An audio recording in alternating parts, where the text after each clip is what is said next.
तो भाई कहानी अब जिन्वू पर फोकस करती है, जो चैन की नींद ले रहा था, लेकिन अचानक जीना की कॉल से झटके में जाग जाता है। उसकी उनींदी आवाज सुनकर जीना तुरंत समझ जाती है कि जनाब अभी भी बेड पर ही पड़े हुए हैं। वो सीधा सवाल दाग देती है, तुझे पता भी है अभी टाइम क्या हुआ है? जिन्वू झुंझलाकर घड़ी की तरफ देखता है और शॉक्ड रह जाता है। दोपहर के 2 बज चुके हैं। जीना उसकी यह हालत पहले ही भांप चुकी थी, इसलिए बिना वक्त गवाए उसे याद दिलाती है, भाई आज मेरी पेरेंट टीचर मीटिंग है। थोड़ी देर बाद जिन्वू मीटिंग में पहुंच जाता है और सरप्राइजिंगली इतना डैशिंग लग रहा होता है कि जीना खुद हैरान रह जाती है। वो एक पल के लिए उसको घूरती है, फिर हल्का सा चिढ़ाते हुए बोलती है, अरे वाह क्या बात है, तू तो आज कुछ ज्यादा ही स्मार्ट लग रहा है। जिन्वू को उसकी ये बात अजीब लगती है और वो पूछता है, कुछ गलत लग रहा है क्या? जीना मुस्कुराकर बोलती है, नहीं बस अनएक्सपेक्टेड था। जिन्वू लापरवाही से शोल्डर उचकाता है और समझाता है, भाई मुझे अच्छे से तैयार होना पड़ा, खेल कूद वाले कपड़ों में आना तो सूटेबल नहीं लगता ना। जीना हल्के से हंस देती है और सोचती है कि कमाल है, लोग वाकई में बदल सकते हैं। अब जैसे ही दोनों स्कूल की हॉल से गुजरते हैं, जिन्वू पर आसपास की लड़कियों की नजरें टिक जाती हैं। सबके बीच फुसफुसाहट शुरू हो जाती है, ये बंदा कौन है? जीना ये नोटिस कर लेती है और टीजिंग मूड में जिन्वू को बोलती है, अबे तेरी कोई गर्लफ्रेंड भी नहीं बनी अभी तक, बोल मैं तेरा रिश्ता सेट करवा दूं। जिन्वू गुस्से में भड़क कर बोलता है, हद हो गई, बकवास बंद कर। फिर मीटिंग में जिन्वू जीना के टीचर से मिलता है, जो जीना की खूब तारीफों के पुल बांध देती है। वो बताती है कि जीना एक एग्जाम्पलरी स्टूडेंट है और बाकी बच्चों के लिए एक रोल मॉडल की तरह है। मॉक एग्जाम्स में इसके परफॉर्मेंस जबरदस्त रहे हैं और मैं पूरी तरह से कॉन्फिडेंट हूँ कि ये मेडिकल कॉलेज में आसानी से एडमिशन ले सकती है। फिर टीचर जिन्वू को सलाह देती है, आप इस पर ज्यादा प्रेशर मत डालिए, इसे अपना रास्ता खुद चुनने दीजिए। जिन्वू सिर हिलाकर उसकी बात से सहमत हो जाता है, लेकिन तभी टीचर एक और सवाल फेंक देती है, अगर जीना अचानक अवेकेंट हो जाए और हंटर बनना चाहे तो आप क्या करेंगे? जिन्वू बिना एक सेकंड सोचे सीधे जवाब देता है, मैं इसे कभी भी अलाउ नहीं करूंगा। टीचर ये सुनकर सिर हिलाती है, जैसे उसे यही जवाब उम्मीद थी। फिर वो बोलती है कि उसे जिन्वू से एक फेवर चाहिए। अब कहानी जिन्वू की दूसरी मीटिंग पे शिफ्ट होती है, जहां वो सॉन्ग से मिलता है। सॉन्ग उसे देखकर शॉक्ड रह जाती है और जिन्वू मुस्कुराकर खुद को इंट्रोड्यूस करता है, मैं जिन्वू का भाई हूँ। सॉन्ग एकदम से समझ जाती है कि ओह, तो टीचर ने इसे भेजा है मुझे समझाने के लिए। बट सॉन्ग तुरंत अपने इरादे साफ कर देती है, देखो मैं ना हंटर क्विट करने वाली हूँ, ना वापस स्कूल जाने वाली हूँ। जिन्वू ठंडे दिमाग से बोलता है, तू एक ई रैंक हंटर है और इस रैंक में ज्यादा स्कोप नहीं होता, तुझे मेरी असॉल्ट टीम के साथ अच्छा पैसा मिला, पर यह सिर्फ एक एक्सेप्शन था। सॉन्ग ये सुनकर फ्रस्ट्रेटेड हो जाती है और ताना मारते हुए बोलती है, ओह अब मुझे लेक्चर देने आए हो, और वैसे भी तुम खुद भी तो ई रैंक के ही हो। जिन्वू उसकी बात को इग्नोर करता है और बड़े ही शांत लहजे में बोलता है, मैं यहाँ तुझे लेक्चर देने या तुझे क्विट करवाने नहीं आया हूँ, मैं बस तुझे कहीं और ले जाना चाहता हूँ, चल मेरे साथ। अब सीन बदलता है और गिनेल जापान में डोंगू से मिलने के लिए पहुंच चुका होता है। डोंगू जैसे ही देखता है कि खुद हंटर एसोसिएशन का चीफ उसे रिसीव करने आया है, तो सार्कास्टिकली हंसकर बोलता है, अरे वाह, खुद चीफ ऑफ हंटर एसोसिएशन मुझे वेलकम करने आए हैं, बड़ा सम्मान दिया भाई। पर गिनेल बिना टाइम वेस्ट किए सीधे मुद्दे पे आता है और डायरेक्ट पूछता है, तो तू यहाँ कितने दिन रहने का प्लान बना रहा है? डोंगू लापरवाही से जवाब देता है, चिंता मत कर, मैं ज्यादा दिन नहीं रुकूंगा। पर गिनेल उसकी बात पे पूरा भरोसा नहीं करता और स्केप्टिकल अंदाज में बोलता है, तेरे जैसे आदमी ने जिस देश से गद्दारी की, वहां दोबारा वापस आने की हिम्मत जुटाई, और वो भी सिर्फ 2 लोगों से मिलने के बहाने, कुछ तो गड़बड़ है।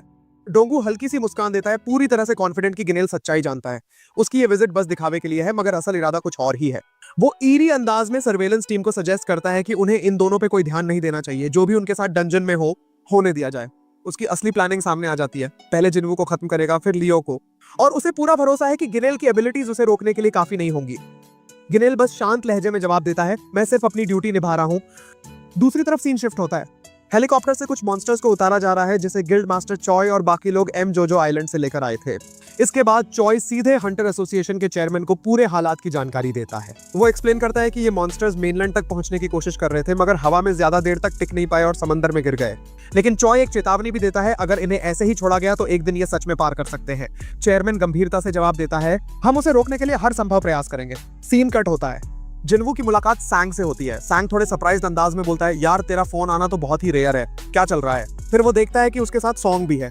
जिन्वू हल्की सी मुस्कान के साथ माफी मांगता है, मगर सैंग कंधे उचकाकर बोलता है, कोई बात नहीं, बस थोड़ा क्यूरियस हूँ कि जिन्वू आज हमारी ट्रेनिंग में इतना इंटरेस्ट क्यों दिखा रहा है। सैंग एक पास के लेवल सी गेट की तरफ इशारा करता है और एक्सप्लेन करता है कि ये गेट हाल ही में अचानक से खुला है। तभी अचानक एक अधीर आदमी ग्रम्बल करता हुआ टोक देता है, अरे यार ये सब बातें बाद में कर लेना, रेड शुरू करो, ये कोई पिकनिक थोड़ी ना है। जिन्वू उसकी तरफ क्यूरियस नजरों से देखता है। सैंग हंसते हुए इंट्रोड्यूस करता है, ये है किमचा, ए रैंक हंटर और हमारा टैंकर। फिर थोड़ा सार्काज्म में जोड़ता है, और असॉल्ट टीम का लीडर भी। किमचा के चेहरे पर इरिटेशन साफ नजर आ रहा था। उसे बिल्कुल पसंद नहीं आ रहा कि ई रैंक हंटर्स उनकी रेड को देखने आए हैं। जिन्वू भी उसकी नाखुशी को नोटिस कर लेता है, मगर सैंग बात संभालते हुए टीम कॉम्पोजिशन समझाने लगता है। रेड टीम में एक A rank Hunter, 5 B rank और 2 सी रैंक हैं, टोटल 10 लोग, जिसमें जिन्वू और सॉन्ग भी शामिल हैं। जिन्वू के चेहरे पर हल्की सी नाखुशी झलकती है। असल में उसका मेन मकसद सॉन्ग को डंजन रेड्स की हार्श रियलिटी दिखाना था, मगर इतने बड़े ग्रुप में शायद वो इंटेंसिटी कम हो जाए। सैंग का असिस्टेंट जिनवू को सलाह देता है कि बेहतर होगा अगर तुम साइडलाइन पर रहकर न्यूकमर्स को प्रैक्टिकल एक्सपीरियंस लेने दो। जिनवू सहमति में सिर हिलाता है और रेड टीम गेट में एंटर कर जाती है। मगर जैसे ही जिनवू अंदर कदम रखता है उसे कुछ अजीब महसूस होता है। गेट के पीछे की एनर्जी कुछ अलग लग रही थी और तभी गेट अचानक लाल चमकने लगता है। जिनवू की आंखें फैल जाती हैं। शिट, ये तो रेड गेट है। वो तेजी से बाहर निकलने की कोशिश करता है, अपने सिर को बाहर निकालकर सैंग को चिल्लाकर चेतावनी देता है, जल्दी से असॉल्ट टीम से कांटेक्ट करो। मगर अगले ही सेकंड गेट उसे अंदर खींच लेता है। सांग के चेहरे पर चिंता की लहर दौड़ जाती है। वो तुरंत बैक को कॉल करता है, रेड गेट एक्टिवेट हो चुका है, हमें तुरंत बैकअप की जरूरत है। बैक बिना समय गवाए निकल पड़ता है। दूसरी तरफ जिनवू और पूरी टीम खुद को एक अंतहीन बर्फीले मैदान में पाते हैं। सबके चेहरे पर कंफ्यूजन और घबराहट झलकती है। गेट पूरी तरह से गायब हो चुका था। अब पैनिक शुरू हो जाता है। सब एक दूसरे से पूछने लगते हैं, अब बाहर कैसे निकलेंगे। किम चा आगे बढ़ता है और ठंडी आवाज में अनाउंस करता है, हम रेड गेट में फंस चुके हैं। सॉन्ग कंफ्यूजन में पूछती है, रेड गेट मतलब? जिनवू काम रहते हुए एक्सप्लेन करता है, नॉर्मल गेट्स के विपरीत एक बार इसमें एंटर करने के बाद बाहर की दुनिया से पूरा कांटेक्ट कट जाता है। इससे निकलने के सिर्फ दो तरीके हैं, या तो हम बॉस को हरा दें या फिर डंजन खुद ब खुद कोलैप्स होने का इंतजार करें। वो गहरी सांस लेते हुए जोड़ता है, और हाँ, ये पूरा डंजन मैजिकल बीस्ट से भरा होगा। पूरी टीम के चेहरे पर अब डर साफ झलकने लगा था। कोई नहीं जानता था कि आगे क्या होने वाला है।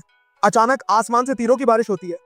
एक हंटर तुरंत मारा जाता है, लेकिन जिनवू बिना देर किए उस तीर को पकड़ लेता है जो सॉन्ग की ओर आ रहा था और उसे अपने पीछे कर लेता है, उसे किसी भी नुकसान से बचाते हुए। लड़की उसकी रिफ्लेक्स देखकर दंग रह जाती है और पूरी टीम को एहसास होता है कि वो चारों तरफ से आइस एल्व से घिर चुके हैं। जिनवू नोटिस करता है कि उनकी दूरी ने उनकी मौजूदगी को छुपा दिया था और वो समझ जाता है कि इन आइस एल्व्स ने ग्रुप के सबसे कमजोर सदस्यों को टारगेट किया था। वो खुद से स्वीकार करता है कि अगर ये 2 महीने पहले होता तो वो खुद भी जिंदा नहीं बचता। फिर आइस एल्व्स बिना कोई और हमला किए अचानक पीछे हट जाते हैं, जिससे सभी चौंक जाते हैं। सॉन्ग कंफ्यूज होकर पूछती है, ये बिना कुछ किए क्यों चले गए? जिनवू उसे समझाता है, आइस एल्व्स निर्दयी शिकारी होते हैं। उन्हें हंटर्स के बीच आइस स्लेयर्स कहा जाता है क्योंकि ये बेहद क्रूर और घातक होते हैं। किम चा तभी चार्ज लेते हुए बोलता है, इस जगह में कोई मदद नहीं आने वाली। अगर जिंदा रहना है तो मेरे आदेश मानने होंगे। फिर वो आगे बोलता है कि वो पूरे ग्रुप को संभाल नहीं सकता, इसलिए उन्हें 2 टीमों में बंटना होगा। उसका तर्क था कि ऐसा करने से उनके बचने के चांस बढ़ जाएंगे। फिर वो चेतावनी देता है कि अगर वो एक ही जगह पे रुके रहे तो ठंड से जमकर मर जाएंगे। मैं उन लोगों की रक्षा कर सकता हूँ जो मेरे साथ आएंगे। इतना बोलते ही ग्रुप के ज्यादातर लोग उसके साथ जाने को तैयार हो जाते हैं, लेकिन तभी वो कमजोर सदस्यों को अलग कर देता है और बोलता है, तुम लोग बस हमारी स्पीड कम करोगे। उसकी आवाज में कोई दया नहीं थी। वो ठंडे लहजे में बोलता है, इस जगह में एक दिन बाहर की दुनिया के 1 घंटे के बराबर है। बॉस को हराने में या इस डंजन के खुद से टूटने तक इंतजार करने में महीनों लग सकते हैं। फिर वो सीधा बोलता है, तुम लोग बस बेकार का बोझ हो, हम तुम्हें यहीं छोड़ रहे हैं, लेकिन हाँ, बॉस को हराने के बाद मैं तुम्हें लेने वापस आऊंगा। ग्रुप की एक लड़की जिनवू के साथ रहने का फैसला करती है। किम चा उसे बेवकूफ करार देता है, लेकिन लड़की आत्मविश्वास के साथ बोलती है कि तुमने पहले वाला तीर नहीं देखा था, लेकिन मैंने देखा था। फिर वो धीरे से जिनवू के कान में फुसफुसाकर बोलती है, तुम जितना दिखते हो उससे कहीं ज्यादा ताकतवर हो। मुझे लगता है कि तुम ए रैंक के भी ऊपर हो सकते हो। जिनवू उसकी बात पर बस हल्का सा मुस्कुराता है, ना तो हाँ बोलता है ना ही मना करता है। किम चा आगे बोलता है, मैं मुख्य रास्ता से जाऊंगा क्योंकि यही सबसे अच्छा रास्ता लगता है। जिनवू शांत रहते हुए जवाब देता है, तो फिर मैं अपनी टीम को जंगल से लेकर जाऊंगा। थोड़ी देर बाद किम चा की टीम को पेड़ों पर पंजों के गहरे निशान दिखते हैं। उसे पूरा भरोसा हो जाता है और वो हंसते हुए बोलता है, हम आइस बेयर के इलाके में घुस चुके हैं। वो कमजोर ई रैंक वाली टीम तो अब पक्के मारे जाएंगे। जैसे ही वो ये बोलता है, उन्हें पास ही आइस बेयर्स की मौजूदगी महसूस होती है और ग्रुप पलक झपकते ही चारों ओर से घिर जाता है। एक विशालकाय बर्फीला भालू उन पर झपटता है। किम चा अपनी शील्ड उठाकर उसका वार रोक लेता है और अपने कुल्हाड़ी से भालू को बीच से 2 टुकड़ों में काट देता है। बिना एक पल गंवाए वो बाकी के 2 भालुओं से लड़ने के लिए आगे बढ़ जाता है, अपनी जीत को लेकर पूरी तरह कॉन्फिडेंट।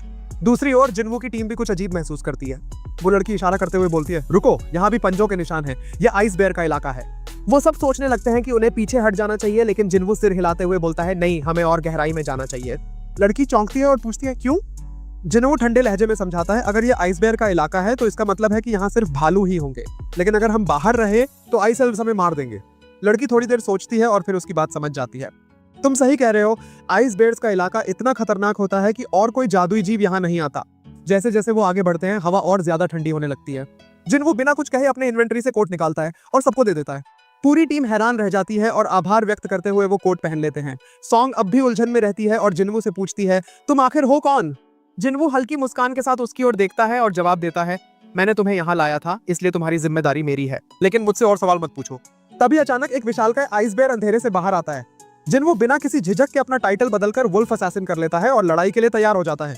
दूसरी ओर बाहर दुनिया में बेक दूर से इस पूरे गेट की ओर देखता है और वहां से आ रही लाल चमक को देखकर बोलता है, ये गेट तो पक्का खतरे से भरा है, केवल हाई रैंकिंग हंटर्स ही शायद इसमें जिंदा रह सकते हैं। फिर वो किम चा के बारे में सोचते हुए बोलता है, शायद उसकी ताकत इस असॉल्ट टीम को बचा सके। तभी सैंग उसे बोलता है किम चा की टीम के अलावा और लोग भी इस गेट में गए हैं, जिनवू भी उनके साथ है।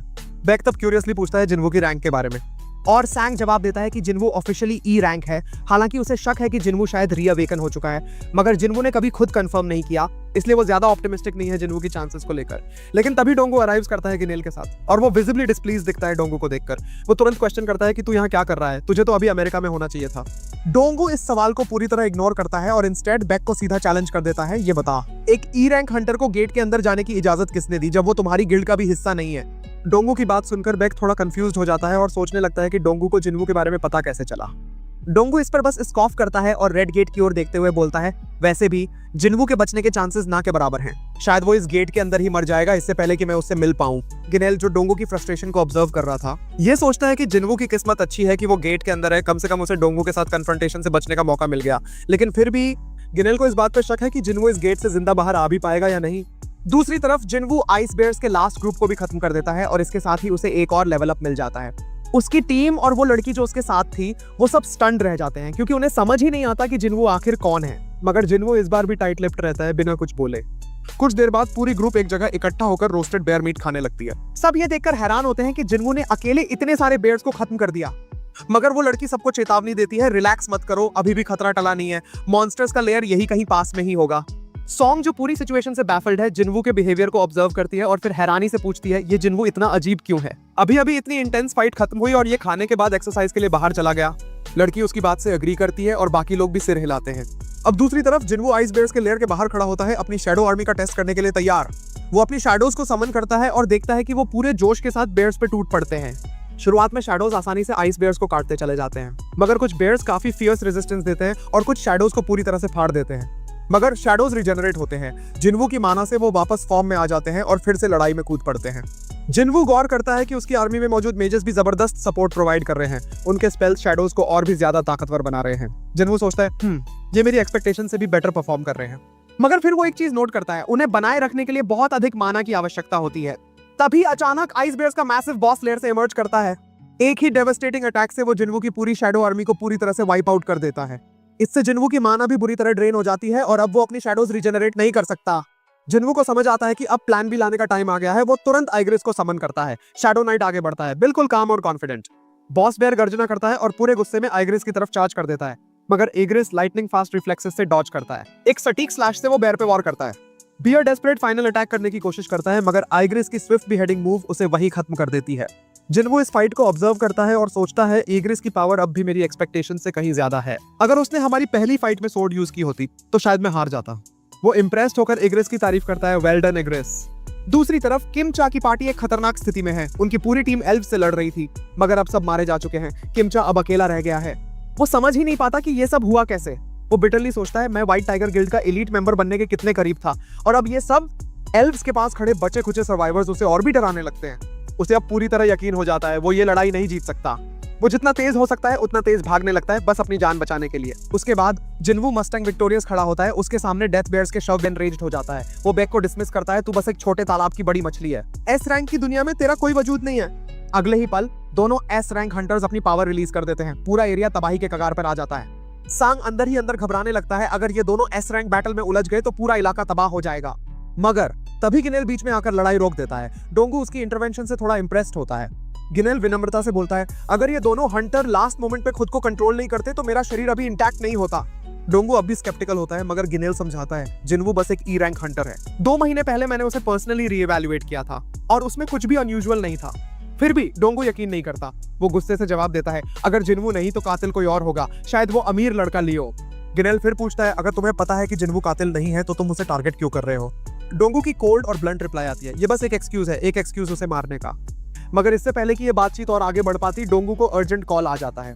वो गुस्से में बड़बड़ाते हुए निकल जाता है। जिनवू की किस्मत अच्छी है अभी के लिए। सांग उसे जाता हुआ देखता है और सोचता है, कोई भी जिनवू की असली ताकत को नहीं समझता, लेकिन मैं समझता हूँ। वो पूरी तरह से कॉन्फिडेंट है कि जिनवू जरूर रेड गेट से जिंदा बाहर आएगा।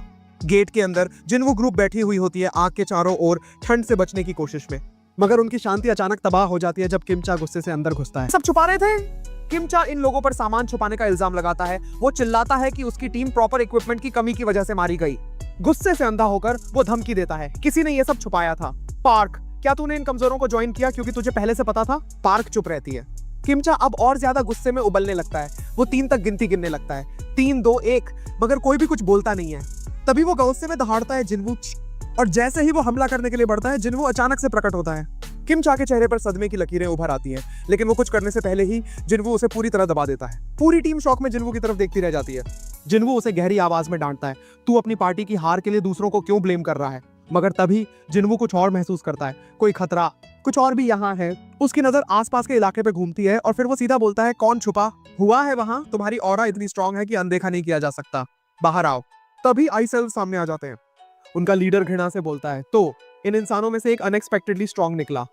मगर जिनवू बिना हिचकिचाए फ्लुएंटली मैजिक बीस्ट्स की भाषा में जवाब देता है। सबके होश उड़ जाते हैं। जिनवू सन्नाटे में डूब जाता है, मगर एल्व्स लीडर इस पर गुस्सा नहीं करता। वो तो जिनवू की ब्रूटल डिस्प्ले देखकर खुश होता है। हा हा हा, तुम्हारी ताकत देखकर मजा आ गया। मगर जिनवू बिल्कुल भी एंटरटेन नहीं होता। वो तुरंत हमला कर देता है। एल्व्स लीडर आसानी से डिफेंड करता है। जिनवू फौरन समझ जाता है ये ओपोनेंट हल्के में लेने लायक नहीं है। मगर तभी ऐसी लूप में फंस गया हो, मगर जिनवू झुकने से इनकार कर देता है।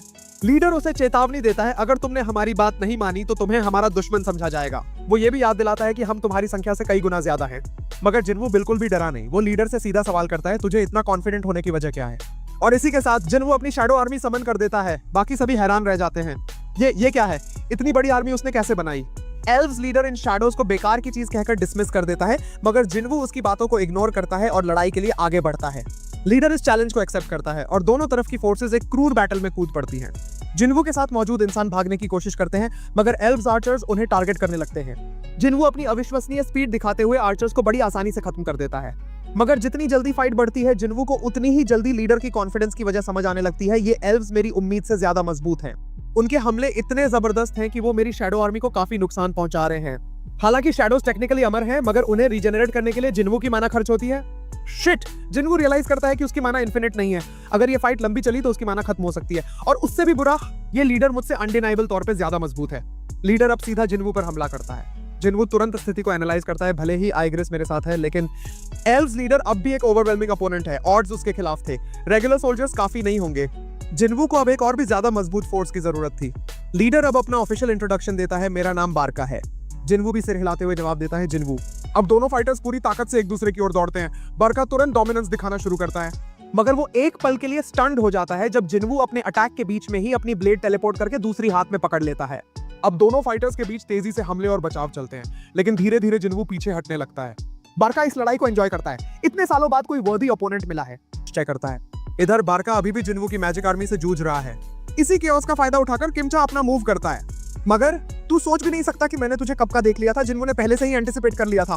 वो तुरंत आइग्रिस को डेंस स्मोक स्क्रीन बनाने का आदेश देता है, और जैसे ही धुआं फैलता है, जिनवू तेजी से निकलकर किमचा को एक झटके में खत्म कर देता है। किमचा को आखिरी वक्त में एहसास होता है ये जिनवू का ट्रैप था, और फिर वो रिग्रेट से भरा हुआ मर जाता है। मगर अब जिनवू अपना फाइनल मूव खेलता है, राइज। किमचा का शरीर एक दमकती हुई रोशनी में घिर जाता है। वो अब शैडो सोल्जर के रूप में फिर से जन्म लेता है। बारका अब भी जिनवू की लोकेशन की तरफ चार्ज कर रहा था, मगर तभी किमचा का नया शैडो फॉर्म एक जोरदार चीख निकालता है। बारका पीछे हटने पर मजबूर हो जाता है। जिनवू अब अपने नए सोल्जर का नाम रखता है आयरन। अब नया रेजरेक्टेड आयरन एक डरावनी चीख छोड़ता है।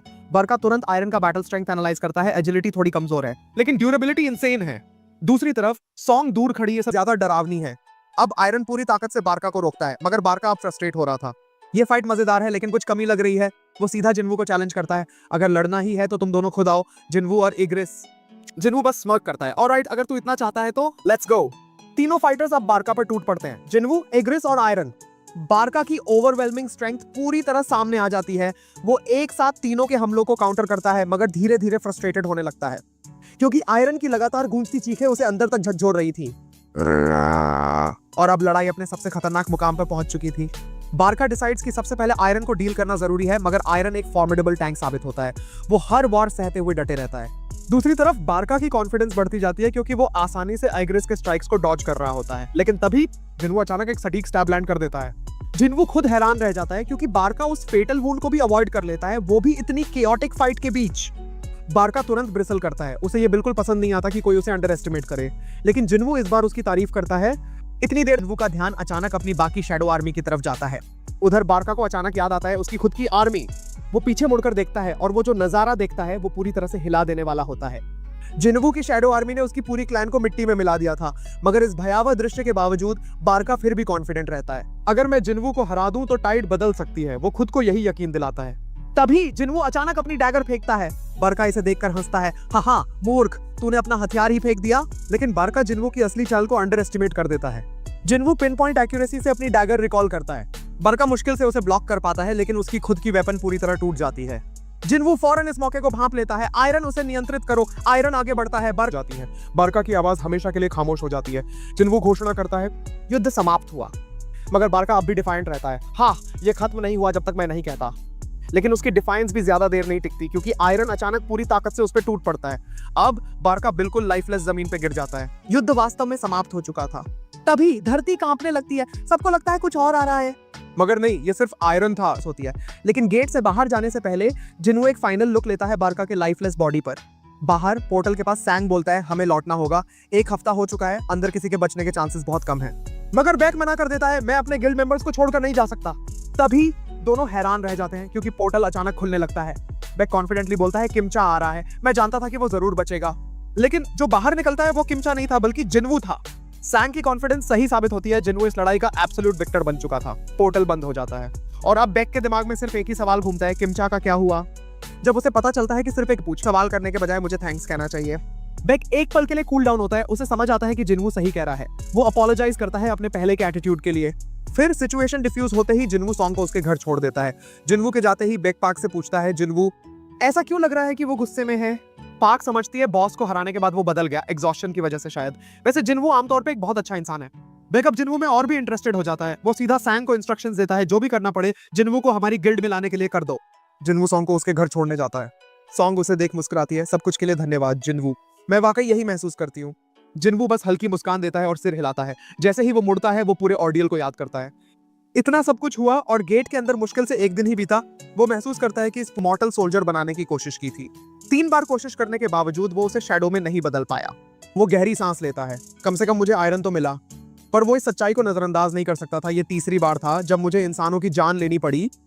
एक पल के लिए वो शांति से आसमान की ओर देखता है और फिर आगे बढ़ जाता है। अगले दिन जिन्वू लियो से मिलता है, लेकिन जैसे ही लियो उसे देखता है वो पूरी तरह शॉक में पड़ जाता है। भाई ये क्या पहन लिया तूने। जिन्वू लियो के भड़कीला और दिखावटी पोशाक को घूरकर देखता है। मिशन पर जा रहे हैं या रैंप वॉक करने। लियो हंस पड़ता है, स्टाइल भी जरूरी है ब्रो। जिन्वू सिर्फ सिर हिलाता है, पहले हमें एक और बंदे को उठाना है। लियो हैरान होता है, किसे। फिर जैसे ही वो देखते हैं वो शख्स और कोई नहीं, सॉन्ग थी। लियो पूरी तरह से स्टंट रह जाता है। व्हाट, ये जिन्वू, तू इसे क्यों साथ ले जा रहा है। पर उसकी असली चिंता कुछ और होती है। जिन्वू और सॉन्ग काफी कैजुअल और इनफॉर्मल तरीके से बात कर रहे थे। तभी जिन्वू कैजुअली पूछता है, कल रात ठीक से सो पाई। लियो की आंखें चौड़ी हो जाती हैं। क्या ये सोच भी रहा है कि सॉन्ग अंडरएज है। वो तुरंत बीच में टोकता है, भाई तू समझ रहा है ना कि ये। जिन्वू उसकी बात को पूरी तरह इग्नोर कर देता है। लियो की गलतफहमी और भी बढ़ जाती है। वो मन ही मन सोचता है, ये जिन्वू बंदा, इसका इंटेंशन क्या है। तो भाई कुछ देर बाद लियो हैरानी से देखता है जिन्वू के सोल्जर्स एक ग्रुप ऑफ पावरफुल बीस्ट्स को बेरहमी से नेस्तनाबूद कर देते हैं। लियो तो बस ये सोचकर हक्का बक्का रह जाता है कि भाई ये कहां से आ गए। जिन्वू को याद आता है कि लियो ने अभी तक इन्हें नहीं देखा था, तो वो हंसते हुए बोलता है, रिलैक्स, ये मेरी बैडएस स्किल्स का सिर्फ एक छोटा सा हिस्सा है। लेकिन लियो के लिए तो ये सब किसी और ही दुनिया की चीज लगती है। भाई ये लेवल की मॉन्स्टरस पावर भी पॉसिबल है क्या। बैटल खत्म होते ही जिन्वू अपनी आर्मी को एरिया में क्रिस्टल्स माइन करने का ऑर्डर देता है। लियो जो खुद को इन सबके सामने छोटा महसूस कर रहा होता है, दुखी होकर जिन्वू से रिक्वेस्ट करता है, भाई कम से कम मुझे मैजिक जैम्स तो कलेक्ट करने दो। जिन्वू कोई सेल्फिश इंसान नहीं है। वो कुछ बोलता इससे पहले ही उसकी आर्मी का एक सोल्जर मुस्कुराकर बोलता है, रिलैक्स, हम शेयर कर लेंगे। दूसरी तरफ एक आदमी तबाही मच चुके एक डिस्ट्रॉयड शिप के मलबे के बीच खड़ा है। एक डरा सहमा सोल्जर अपने जान की भीख मांग रहा होता है, लेकिन वो आदमी बड़ी शांत आवाज में बोलता है, रिलैक्स, चिल मार भाई। लेकिन दिक्कत यह है कि दोनों की लैंग्वेज मैच नहीं होती। तो भाई आदमी थोड़ी टूटी फूटी इंग्लिश में बोलता है, मैं ह्यूमन हूँ, मुझे बस घर जाना है। उधर जिन्वू और लियो अपना 19th शिपव्रेक वाले मिस्टीरियस मैन को अब पकड़ लिया गया था और इन्वेस्टिगेटर्स उसकी ओरिजिन्स डिस्कस कर रहे थे।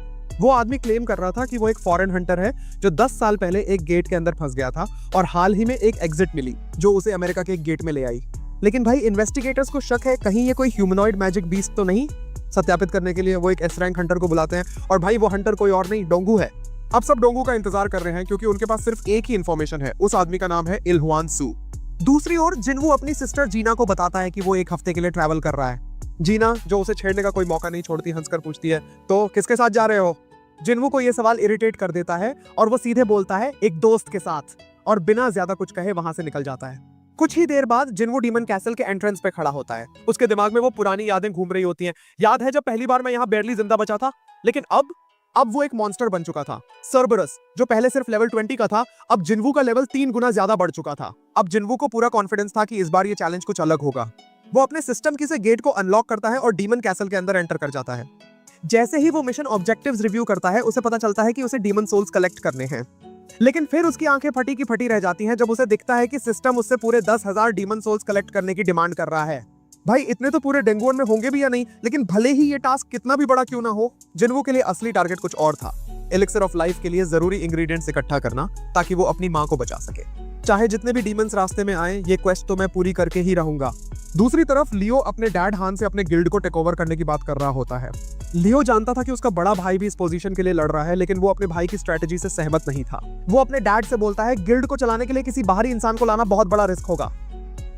हान की नजरों में असली मुद्दा कुछ और था। वो सीधे जिन्वू पर अटैक करते हुए बोलता है, तू जिन्वू के साथ क्यों घूमता फिरता रहता है।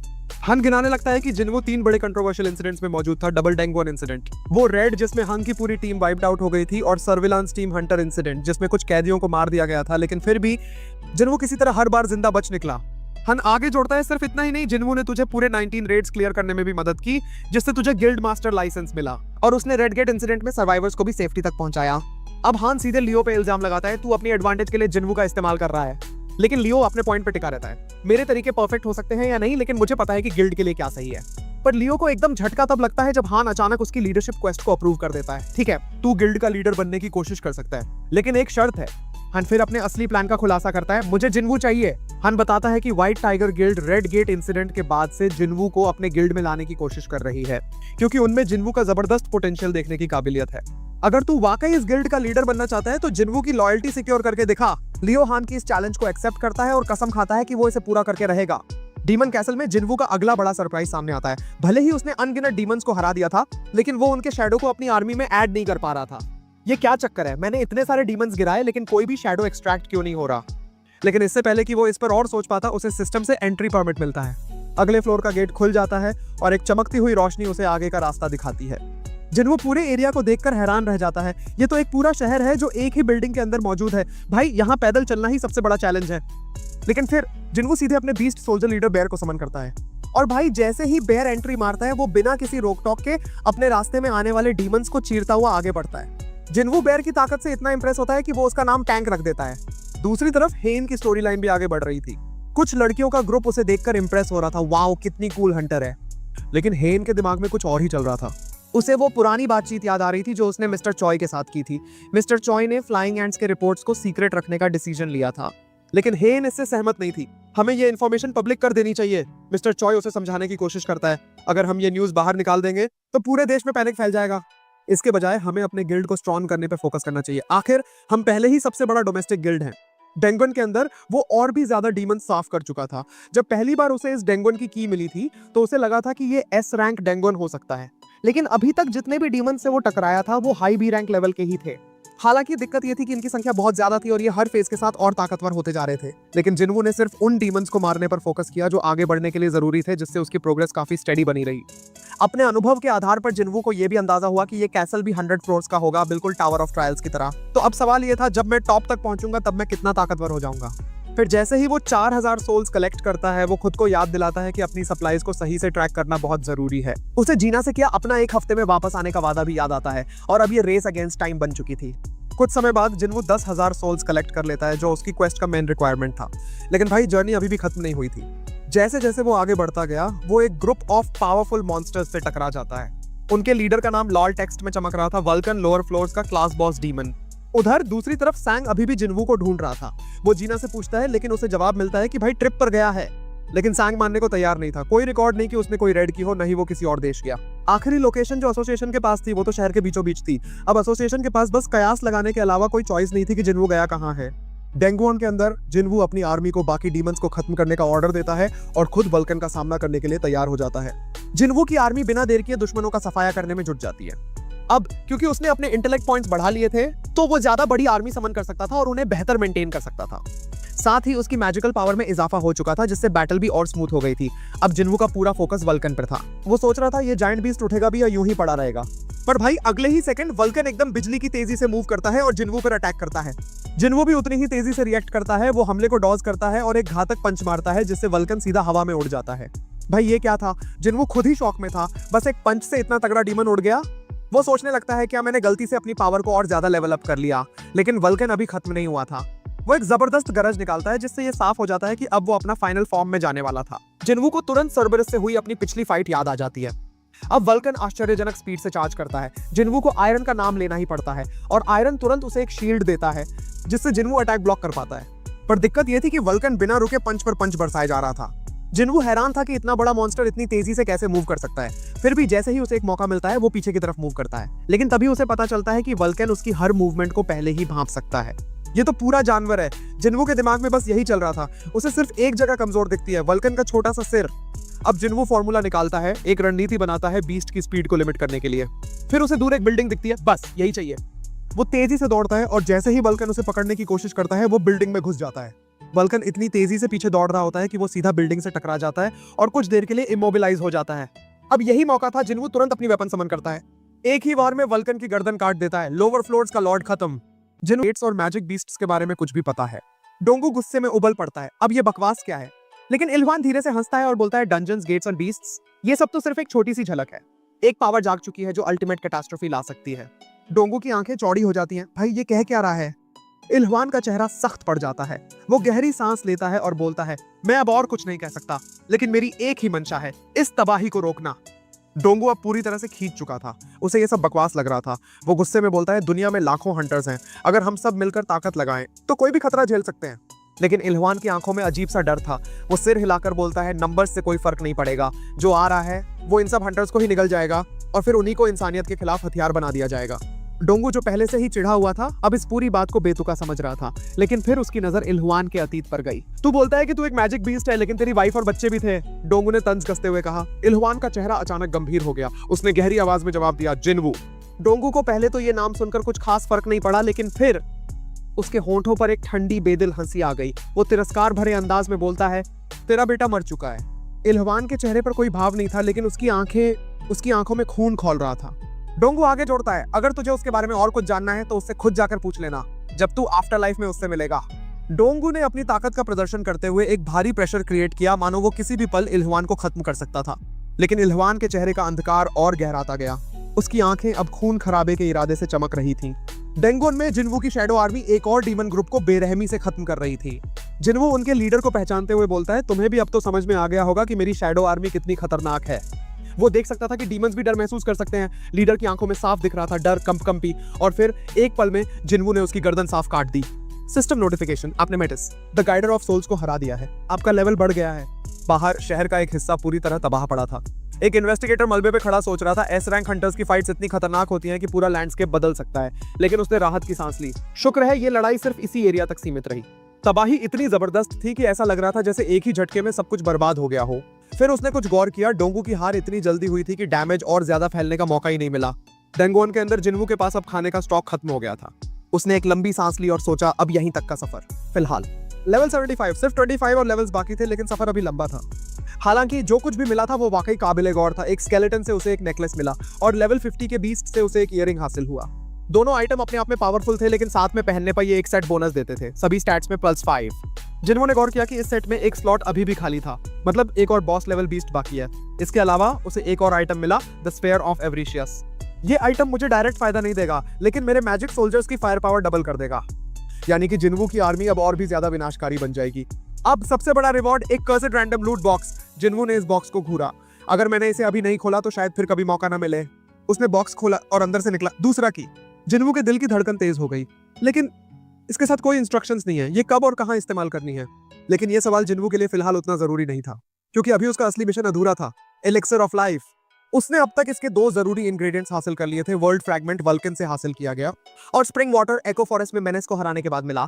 लेकिन तीसरा और सबसे जरूरी इंग्रेडिएंट अभी बाकी था, और बिना उसके उसकी मरती हुई मां को बचाना नामुमकिन था।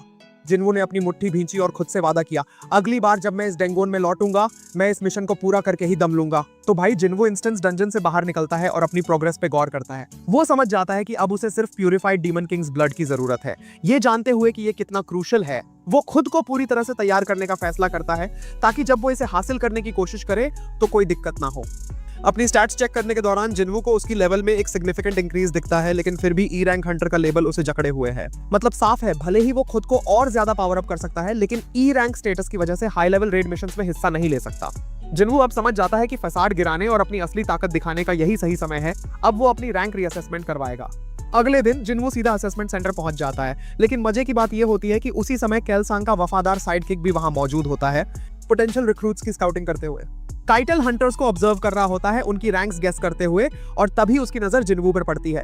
उसे 1 सेकंड में पहचान जाते ही वो फौरन केल को फोन घुमा देता है और इन्फॉर्म करता है कि जिन्वू अपनी रैंक रीअसेसमेंट के लिए आया है। केल को जैसे ही ये खबर मिलती है, बेक तक बात पहुंच जाती है और भाई साहब बेक तो सब कुछ छोड़ छाड़कर सीधा असेसमेंट सेंटर के लिए दौड़ लगा देता है। इसी दौरान जिन्वू पेशेंटली अपनी बारी का इंतजार कर रहा होता है। तभी वो पास में बैठे 2 हंटर्स की बातचीत सुनता है। उनमें से एक जो विजिबली नर्वस दिख रहा होता है, दूसरे को अपनी टेंशन बता रहा होता है। वो घबराया हुआ आदमी बोलता है, भाई अगर मैं ये टेस्ट पास नहीं करता तो मेरी बीवी और बेटी मुझे छोड़कर चली जाएंगी, मुझे हंटर बनकर पैसे कमाने ही होंगे। दूसरा बंदा उसे समझाने की कोशिश करता है, रिलैक्स ब्रो, टेस्ट बहुत सिंपल है, बस तेरा रैंक ई से ऊपर होना चाहिए तो रिक्रूटर्स खुद आकर तुझे ऑफर देंगे। जिन्वू ये सुनकर इंटरनली साई करता है और सोचता है ई रैंक हंटर्स के लिए ये हमेशा से रियलिटी रही है। स्ट्रगल, सर्वाइवल और सोसाइटी का प्रेशर, सब कुछ एक साइकिल में बंधा हुआ। कुछ देर बाद जिन्वू की बारी आ जाती है। एग्जामिनर जो टेस्ट कंडक्ट कर रही होती है जिन्वू की फाइल चेक करती है और बोलती है, ओह आप यहाँ रीअसेसमेंट के लिए हैं तो आपको प्रोसेस पता ही होगा, बस अपना हाथ इस ब्लैक क्रिस्टल पे रखिए और वेट करिए। जिन्वू चुपचाप क्रिस्टल पे हाथ रख देता है, लेकिन फिर मशीन एकदम से ग्लिच करने लगती है। एग्जामिनर थोड़ी कंफ्यूज हो जाती है और कहती है, क्या सिस्टम एरर? जिन्वू फिर से क्रिस्टल पे हाथ रखता है, लेकिन फिर से वही एरर। एग्जामिनर मशीन को बार बार रीसेट करती है, लेकिन रिजल्ट हर बार वही। अब उसके सुपीरियर को बुलाया जाता है। वो आते ही सिचुएशन समझने की कोशिश करता है और एग्जामिनर से पूछता है, कोई दिक्कत है? एग्जामिनर टेंशन में बोलती है, सर मशीन बार बार एरर दिखा रही है, लगता है मैल फंक्शन हो गई है। सुपीरियर अपने हाथ से खुद प्रोसेस ट्राई करता है, लेकिन फिर से वही एरर। अब उसे समझ आ जाता है कि दिक्कत मशीन में नहीं, जिन्वू की मैजिकल पावर में है। वो धीरे से एग्जामिनर को समझाता है, ये मशीन खराब नहीं हुई, ये बस जिन्वू की पावर को मेजर ही नहीं कर पा रही। अब एग्जामिनर की आंखें चौड़ी हो जाती हैं। उसे फाइनली समझ आता है कि क्या हो रहा है। जिन्वू अब इस देश का 10वां एस रैंक हंटर बन चुका है। बाहर मिस्टर चॉय इवैल्यूएशन सेंटर के बाहर जिनेल के पास आता है और उससे विंग्ड एंट्स इन्वेस्टिगेशन के बारे में पूछता है। जिनेल रिपोर्ट देता है, इन्वेस्टिगेटिव डिपार्टमेंट ने ऑटोप्सी की है और इस सैंपल को पास्ट केसेस से कंपेयर कर रहे हैं, लेकिन अभी भी कुछ सॉलिड कंक्लूजन्स तक पहुंचने में टाइम लगेगा। मिस्टर चॉय सिर हिलाते हुए बोलता है, ठीक है, इसे जारी रखो। फिर अचानक वो एक और टॉपिक छेड़ता है। रेड गेट इंसिडेंट के बारे में सुना। जिनेल क्यूरियस हो जाता है और चॉय आगे एक्सप्लेन करता है, व्हाइट टाइगर गिल्ड ने रेड में एक नॉन मेंबर को शामिल किया था और यहां तक कि उसने रेड बॉस को भी अकेले मार दिया। अब तो भाई जिनेल और भी अलर्ट हो जाता है और पूछता है, वो कौन था? जिनेल सिर हिलाते हुए जवाब देता है, पता नहीं, मैं उस रेड में मौजूद था लेकिन मैंने उसे कभी नहीं देखा। जिन्वू का फेल्ड रैंक रीअसेसमेंट पूरे बिल्डिंग में हड़कंप मचा देता है। हर कोई अब इसी बारे में बात कर रहा है, मशीन ने जिन्वू की पावर को मेजर क्यों नहीं किया। एग्जामिनर अब तक थोड़ी घबराई हुई जिन्वू को इन्फॉर्म करती है, आपको 3 दिन बाद वापस आना होगा। इस बार हम स्पेशलाइज्ड इक्विपमेंट इस्तेमाल करेंगे क्योंकि स्टैंडर्ड मशीन आपकी पावर को हैंडल नहीं कर सकती। दूर से ये सब देख रहा किचल अब पूरी तरह कंफर्म कर लेता है, जिन्वू वाकई उतना ही स्ट्रांग है जितना मैंने सोचा था। ये उसे एक अपॉर्चुनिटी लगती है और वो फौरन उसे अप्रोच करने की सोचता है, लेकिन तभी मिस्टर चॉय इग्नोर करके आगे बढ़ जाता है। पूरे रूम में सन्नाटा छा जाता है। अल्टीमेट हंटर को इग्नोर कर दिया गया था, सीधा पब्लिक में। मिस्टर चॉय स्टन्ड रह जाता है और तुरंत जिनेल की तरफ देखकर पूछता है, क्या तुमने मुझे प्रॉपर्ली इंट्रोड्यूस नहीं किया? जिनेल एक ठंडी सांस छोड़ता है और कामली जवाब देता है, मैंने पूरी तरह से इंट्रोड्यूस किया था, लेकिन जिन्वू को कोई फर्क नहीं पड़ा। इससे पहले कि कोई आगे प्रतिक्रिया कर सके, जिन्वू कंप्लीटली डिसअपीयर हो चुका होता है। पूरा असेसमेंट सेंटर अब सोच में पड़ जाता है, क्या ये किसी असैसिन की एबिलिटी थी? कुछ ही मिनट बाद बेक, जो पूरे रास्ते भागता हुआ आया था, असेसमेंट सेंटर के एंट्रेंस पे पैंटिंग करता खड़ा होता है। मिस्टर चॉय उसे देखते ही फौरन सारी चीजें कनेक्ट कर लेता है, तो जिन्वू ही वो हंटर है जिसने रेड गेट अकेले क्लियर किया। अब उसकी थ्योरी पूरी तरह सॉलिडिफाई हो चुकी थी। जिन्वू वाकई में एक्स्ट्रॉर्डिनरी है। मिस्टर चॉय अब अपने कंक्लूजन पर सेटल होकर बिल्डिंग से बाहर निकल जाता है, ये सोचते हुए कि फिलहाल उसे और आगे पुश करने की जरूरत नहीं है। बेक वहीं शॉक में खड़ा रह जाता है, ये रियलाइज करते हुए कि अब तो मिस्टर चॉय को भी पता चल गया। उसका मन एकदम डूब जाता है क्योंकि वो जानता था कि मिस्टर चॉय शायद आखिरी इंसान था जिसे ये सब पता लगना चाहिए था। उस रात बाद में जिनेल उसका इंतजार कर रहा होता है। जिन्वू उसे देखता है और बस हल्के से सिर हिलाता है, लेकिन उससे पहले कि वो आगे बढ़े, जिनेल खुद ही एक कन्फेशन कर देता है। जिन्वू, तुमने मेरी परसेप्शन ही बदल दी है। जिन्वू एक हल्की आईब्राउ रेज करता है, जैसे पूछ रहा हो कैसे। जिनेल एक गहरी सांस लेता है और बोलता है, मैं सर्वेलेंस डिवीजन में हूँ, हमारा काम है हंटर्स पर नजर रखना और जो भी कानून तोड़े उसे जस्टिस के कटघरे में लाना। हमेशा से मुझे अपनी जजमेंट पे भरोसा था, लेकिन तुमने मेरी सारी एक्सपेक्टेशंस तोड़ दी। जिनू बस उसकी बात सुनता रहता है, फिर सीधा सवाल करता है, तो क्या तुम मेरी भी सर्वेलेंस कर रहे हो? जिनेल मुस्कुराते हुए जवाब देता है, नहीं, हम सिर्फ क्रिमिनल्स को मॉनिटर करते हैं, लेकिन एस रैंक हंटर्स, उनके खिलाफ हम कुछ भी नहीं कर सकते। जिनवू सिर हिलाता है जैसे कि ये बात उसे पहले से पता थी और आगे बढ़ने ही वाला था कि जिनेल उसे रोकता है। रुको, कोई तुमसे मिलना चाहता है। कुछ सेकंड बाद हंटर्स एसोसिएशन के चेयरमैन गानी एंट्री लेते हैं। उनके चेहरे पर एक काम बट अथॉरिटेटिव स्माइल होती है। जिनवू, फाइनली हमें मिलने का मौका मिल ही गया। जिनवू एकदम न्यूट्रल एक्सप्रेशन के साथ उनकी तरफ देखता है। गनी हाथ आगे बढ़ाते हुए बोलते हैं, सबसे पहले ऑफिशियली तुम्हें एस रैंक हंटर बनने की बधाई। जिनवू थोड़ा कंफ्यूज होता है, बट रीअसेसमेंट तो अभी हुआ भी नहीं। गानी हल्का हंसते हुए एक्सप्लेन करते हैं, भले ही रीअसेसमेंट सिर्फ एक फॉर्मेलिटी थी, लेकिन जैसे ही मशीन ने तुम्हारी पावर मेजर करने से मना कर दिया, तुम्हारा एस रैंक स्टेटस वही कंफर्म हो गया था। जिनवू अपनी जेब में हाथ डालते हुए धीरे से पूछता है, तो फिर रीअसेसमेंट की जरूरत क्यों पड़ी? गनी एक नोइंग स्माइल के साथ जवाब देते हैं, इससे हमें समय मिला तुम्हें सबसे पहले कांटेक्ट करने का। जिनवू अब थोड़ा ज्यादा ध्यान देने लगता है। गनी अब सीधा पॉइंट पर आते हैं। हंटर्स एसोसिएशन हजारों हंटर्स को मैनेज करता है, लेकिन उनमें से सिर्फ कुछ ही एलीट होते हैं। वो थोड़ा रुकते हैं, फिर बोलते हैं, मोस्ट एलीट हंटर्स या तो बड़े गिल्ड्स में चले जाते हैं या फेम और पैसा कमाने के लिए अपना रास्ता चुनते हैं। जिनवू अब थोड़ा फॉरवर्ड लीन करता है और गनी की मुस्कान और गहरी हो जाती है। अब सवाल ये उठता है कि तुम क्या चुनोगे? जिनवू की रैंक रीअसेसमेंट का धमाका अभी शांत भी नहीं हुआ था कि अब एक और बड़ा ऑफर उसके सामने आ गया। गनी अब एक और बात सामने रखता है, जिनेल जो हमारे सबसे बेहतरीन एक्सपर्ट्स में से एक है, वो भी सिर्फ ए रैंक तक ही पहुंच पाया से, और यही वजह है कि एसोसिएशन को एक और ज्यादा पावरफुल फिगर की जरूरत है। फिर वो जिनवू को एक प्रेस्टिजियस पोजीशन ऑफर करता है और समझाता है कि असली पावर अब सरकार के हाथों में नहीं है, अब हंटर्स ही असली बैलेंस मेंटेन कर रहे हैं। और इस पावर के सेंटर में है 5 बड़े गिल्ड्स। ये मैसिव ऑर्गेनाइजेशंस किसी तरह एक फ्रैजाइल इक्विलिब्रियम बनाए रखे हुए हैं, लेकिन गानी एक चेतावनी देता है, अगर तुम इन गिल्ड्स पर है कि मुझसे टकरा सकता है। अगर जिनवू इस ऑफर को एक्सेप्ट कर लेता तो उसकी लाइफ पूरी तरह से बदल सकती थी, लेकिन फिर भी नहीं, आई रिफ्यूज। गानी को पहले तो ये लगा कि जिनवू भी बाकी लोगों की तरह सिर्फ पैसे की वजह से ये ऑफर ठुकरा रहा है, लेकिन फिर जिनवू की नेक्स्ट बात ने उसे पूरी तरह से चौंका दिया। ये पैसे के बारे में नहीं है, मैं लड़ाई की लालसा करता हूँ। डंजन वो जगह है जहां मैं वास्तव में हूँ। गनी की आंखों में एक अलग ही चमक आ गई। ये शब्द सुनकर उसकी धड़कनें तेज हो गईं। कई सालों बाद पहली बार उसे फिर से एक्साइटमेंट महसूस हुआ। वो सोचने लगा, काश मैं 10 साल छोटा होता तो इस लड़के के साथ लड़ने का मौका मिलता। लेकिन जब उसे एहसास हुआ कि जिनवू अपने फैसले से टस से मस नहीं होगा, तो उसने और ज्यादा प्रेस करने की कोशिश नहीं की। जिनवू धन्यवाद करता है और वहां से निकल जाता है। गनी बस उसे जाते हुए देखता है और हल्के से बुदबुदाता है, यहाँ तक कि एस रैंक हीलर उम्र बढ़ने को उल्टा नहीं कर सकते। अब मैं सिर्फ एक बूढ़ा आदमी रह गया हूँ। फिर वो अपने असिस्टेंट जिनेल को आदेश देता है, आज के लिए मेरी सारी अपॉइंटमेंट्स कैंसिल कर दो, मुझे कुछ देर अकेले रहने दो। दूसरी तरफ अमेरिका में डोंगसू एक हॉस्पिटल बेड पर जागता है। उसका पूरा शरीर अभी भी जख्मों से भरा हुआ था। उसके रीसेंट एनकाउंटर के बाद उसकी हालत बुरी हो गई थी। तभी वो सीधा सवाल पूछता है, टेल मी डोंगसू, क्या इलन वाकई एक मैजिकल बीस्ट था? डोंगसू बिना एक सेकंड लगाए जवाब देता है, हाँ, उसके पास जो पावर थी वो किसी भी इंसान की हो ही नहीं सकती, वो एक मैजिक बीस्ट था। डेप्यूटी डायरेक्टर जवाब से संतुष्ट होकर वहां से जाने लगता है, लेकिन तभी डोंगसू उसे रोकता है।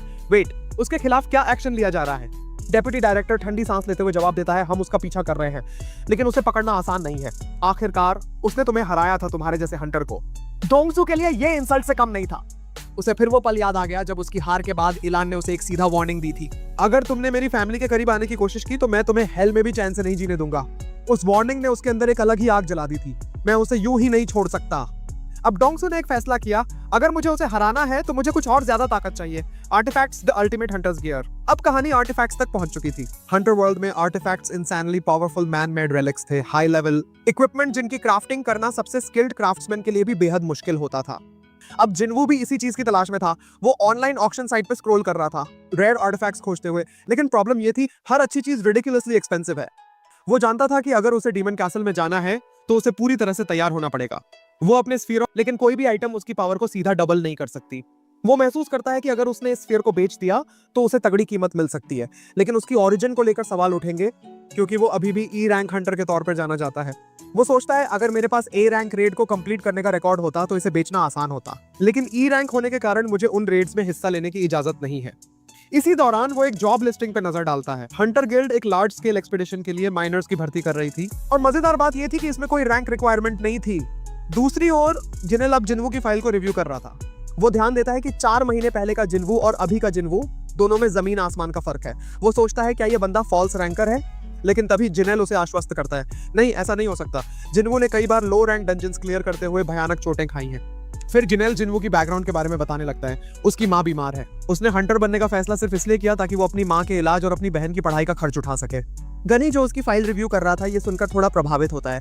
फिर वो आगे पूछता है, तो उसने हाल ही में हंटर गिल्ड के रेड मिशन को ज्वाइन किया है ना? जिनेल सिर हिलाते हुए जवाब देता है, हाँ, लेकिन उसने साइन अप बोनस के लिए ऐसा नहीं किया। जिन्वू असॉल्ट टीम का हिस्सा नहीं है, वो सिर्फ एक माइनर है। गनी अब पूरी तरह से पजल्ड हो जाता है। आखिर इस बंदे के मोटिव्स क्या हैं? दूसरी तरफ जिन्वू अब गेट साइड पर पहुंच चुका था। माइनिंग टीम का हिस्सा बनने के पीछे उसकी असली वजह थी गेट में जाने की इजाजत पाना। जिन्वू को देखकर बाकी हंटर्स फौरन नोटिस कर लेते हैं कि वो अपनी स्ट्रेंथ के दम पर यहाँ एक्सेप्टेड हुआ है। जिन्वू समझाने लगता है, इस तरह के लार्ज स्केल गेट्स में कई अलग अलग टीमें होती हैं। असॉल्ट टीम मॉन्स्टर से लड़ती है, माइनिंग टीम मना स्टोन्स एक्सट्रैक्ट करती है, रिकवरी टीम डेड मॉन्स्टर्स के कॉर्प्सेस कलेक्ट करती है। इतने सारे लोग इस एक्सपीडिशन का हिस्सा थे, इसलिए रिवॉर्ड्स भी काफी हाई थे। डंजन के अंदर गिल्ड मास्टर मिस्टर चॉय मॉन्स्टर से अकेले ही निपट रहा था। उसकी फायर मैजिक इतनी इंटेंस थी कि वो पूरा बैटलफील्ड जला डालता। टैंक्स ने टीम को उसके फ्लेम्स से बचाने के लिए शील्ड्स एक्टिवेट कर रखी थी, लेकिन फिर भी मॉन्स्टर्स की हालत खस्ता थी। मिस्टर चॉय ने धुआंधार हमला जारी रखा और सारे मॉन्स्टर्स को पूरी ईज के साथ खत्म कर दिया। कुछ ही देर बाद असॉल्ट टीम डंजन से बाहर निकल आई। जिन्वू ने उन्हें देखा और अंदाजा लगाया कि उन्होंने सारे मॉन्स्टर्स क्लियर कर दिए होंगे, सिर्फ बॉस को छोड़कर।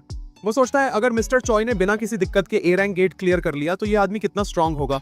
जैसे ही हंटर्स गिल्ड की सेकंड इन कमांड बाहर आई, माइनर्स आपस में फुसफुसाने लगे, अरे वो देखो चायन। जिन्वू ने उसे देखा और फौरन उसकी पावरफुल ऑरा महसूस की, लेकिन मजे की बात यह थी कि चायन ने भी एक सेकंड के लिए जिन्वू की ऑरा को डिटेक्ट कर लिया। हालांकि वो सेंसेशन जल्दी फेड हो गया। वो खुद से बड़बड़ाई, क्या ये सिर्फ मेरा वहम था? जिन्वू उसकी परसेप्शन से प्रभावित हुआ, लेकिन उसने अब अपने काम पर ध्यान देने का फैसला किया। माइनर्स ने अब अपना काम शुरू कर दिया। माना स्टोन्स एक्सट्रैक्ट करने का वक्त आ गया था।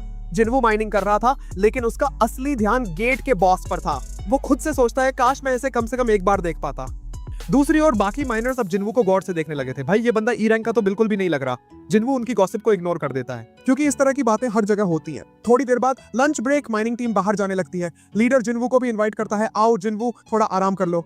लेकिन जिन्वू अपना काम पूरा करने के लिए वहीं रुकने का फैसला करता है। नहीं, पहले अपना माइनिंग एरिया क्लियर कर लूं, फिर आराम करूंगा। बाकी माइनर्स बाहर निकल जाते हैं, लेकिन तभी जिन्वू के चेहरे पर एक अलग ही तेजी आ जाती है। अब उसका असली प्लान शुरू होता है। अब मौका है बॉस को देखने का। जिन्वू स्प्रिंट मारते हुए बॉस रूम की तरफ भागने लगा। वो सोचता है, क्या ये बॉस उन सभी चीजों से ज्यादा ताकतवर है जिनसे मैंने अब तक सामना किया है? वो जानता था कि अगर उसने बॉस को मार दिया तो हंटर्स गिल्ड को भारी नुकसान होगा, लेकिन एक्साइटमेंट उसे रोक नहीं पा रही थी। अपनी डैगर समन करते हुए वो बॉस रूम की तरफ और करीब आ गया। अब वक्त आ गया है, देखते हैं इसमें कितना दम है। तो भाई जैसे ही जिन्वू उस रूम में कदम रखने वाला होता है, एक तीखी आवाज सन्नाटे को चीरते हुए आती है, तुम यहाँ क्या कर रहे हो? जिन्वू को महसूस होता है कि ये तो साला पूरा गलती कर दिया उसने। एक थकी हुई सांस छोड़ते हुए वो चायन से बोलता है कि बस रास्ता भटक गया और यहाँ आ गया। लेकिन चायन की नजरें तेज हैं। वो उसे घूरते हुए पूछती है, तुम माइनिंग टीम से हो? फिर एकदम ब्लंट होकर बोलती है, ये बॉस रूम है, पीछे हटो। जिन्वू मन ही मन मान लेता है कि चायन अपनी रेपुटेशन पे खरा उतरती है। इतनी साइलेंटली आई कि जब तक उसने कुछ बोला नहीं, उसे पता ही नहीं चला कि वो वहां है। फिर चायन की नजर जिन्वू के हाथ पे जाती है और ठहर जाती है। वो साफ देख रही थी कि उसके हाथ में पहले एक डैगर था, लेकिन अब वो गायब। उसकी आंखों ने धोखा खाया या क्या? जिन्वू एक हल्की सी रिग्रेटफुल टोन में बोलता है, माफ करना, बस यूं ही भटक गया था। लेकिन चायन कोई नरमी दिखाने वालों में से नहीं थी। गेट आउट, और अगर बॉस को जागाना नहीं चाहते तो तुरंत निकलो। जिन्वू जाने के लिए मुड़ता है, लेकिन जैसे ही वो चायन के पास से गुजरता है, वो कुछ अजीब सा महसूस करती है और उसे रोकने का कमांड देती है, रुको। जिन्वू वहीं ठहर जाता है। चायन उसके पास आती है और सूंघती है। हाँ, सूंघती है। फिर थोड़ा सरप्राइज होकर बोलती है, तुमसे तो बदबू नहीं आ रही, तुम सच में हंटर हो? हाँ, जिन्वू एक ई रैंक हंटर है, लेकिन चायन के मन में एक और सवाल उठता है, कुछ तो अजीब है इसमें। फिर वो इस सोच को झटक देती है और उसे सचेत रहने की सलाह देती है, अपने रास्ते पर सावधान रहे। जिन्वू वहां से निकलने लगता है, लेकिन चायन एक पल के लिए रुकती है और मन ही मन सोचती है, उससे हंटर वाली टिपिकल स्टेंच क्यों नहीं आ रही। फिर हल्के से मुस्कुराते हुए सोचती है, वैसे वो तो काफी अच्छा भी स्मेल करता है। इसके बाद सीन कट होता है और जिन्वू को दिखाया जाता है, जो अपने ब्रेक के बाद फिर से डंजन में घुसता है। माइनिंग टीम के बाकी बंदे उसे जलन भरी नजरों से देखते हैं और फुसफुसाते हैं, भाई ये तो चायन से मिल भी लिया। एक और माइनर बोलता है, हम तो उसे बस दूर से एडमायर कर सकते हैं, ये लकी आदमी तो उससे बातें भी कराया। फिर वो बताते हैं कि चायन कितनी मेहनती है, वो बिना रुके पेट्रोल करती रहती है ताकि हमें बॉस से बचा सके, यहाँ तक कि अपने रेस्ट टाइम की भी कुर्बानी दे देती है। जिन्वू ये सुनकर थोड़ा एडमिरेशन महसूस करता है, साथ ही थोड़ा विस्टफुलनेस भी।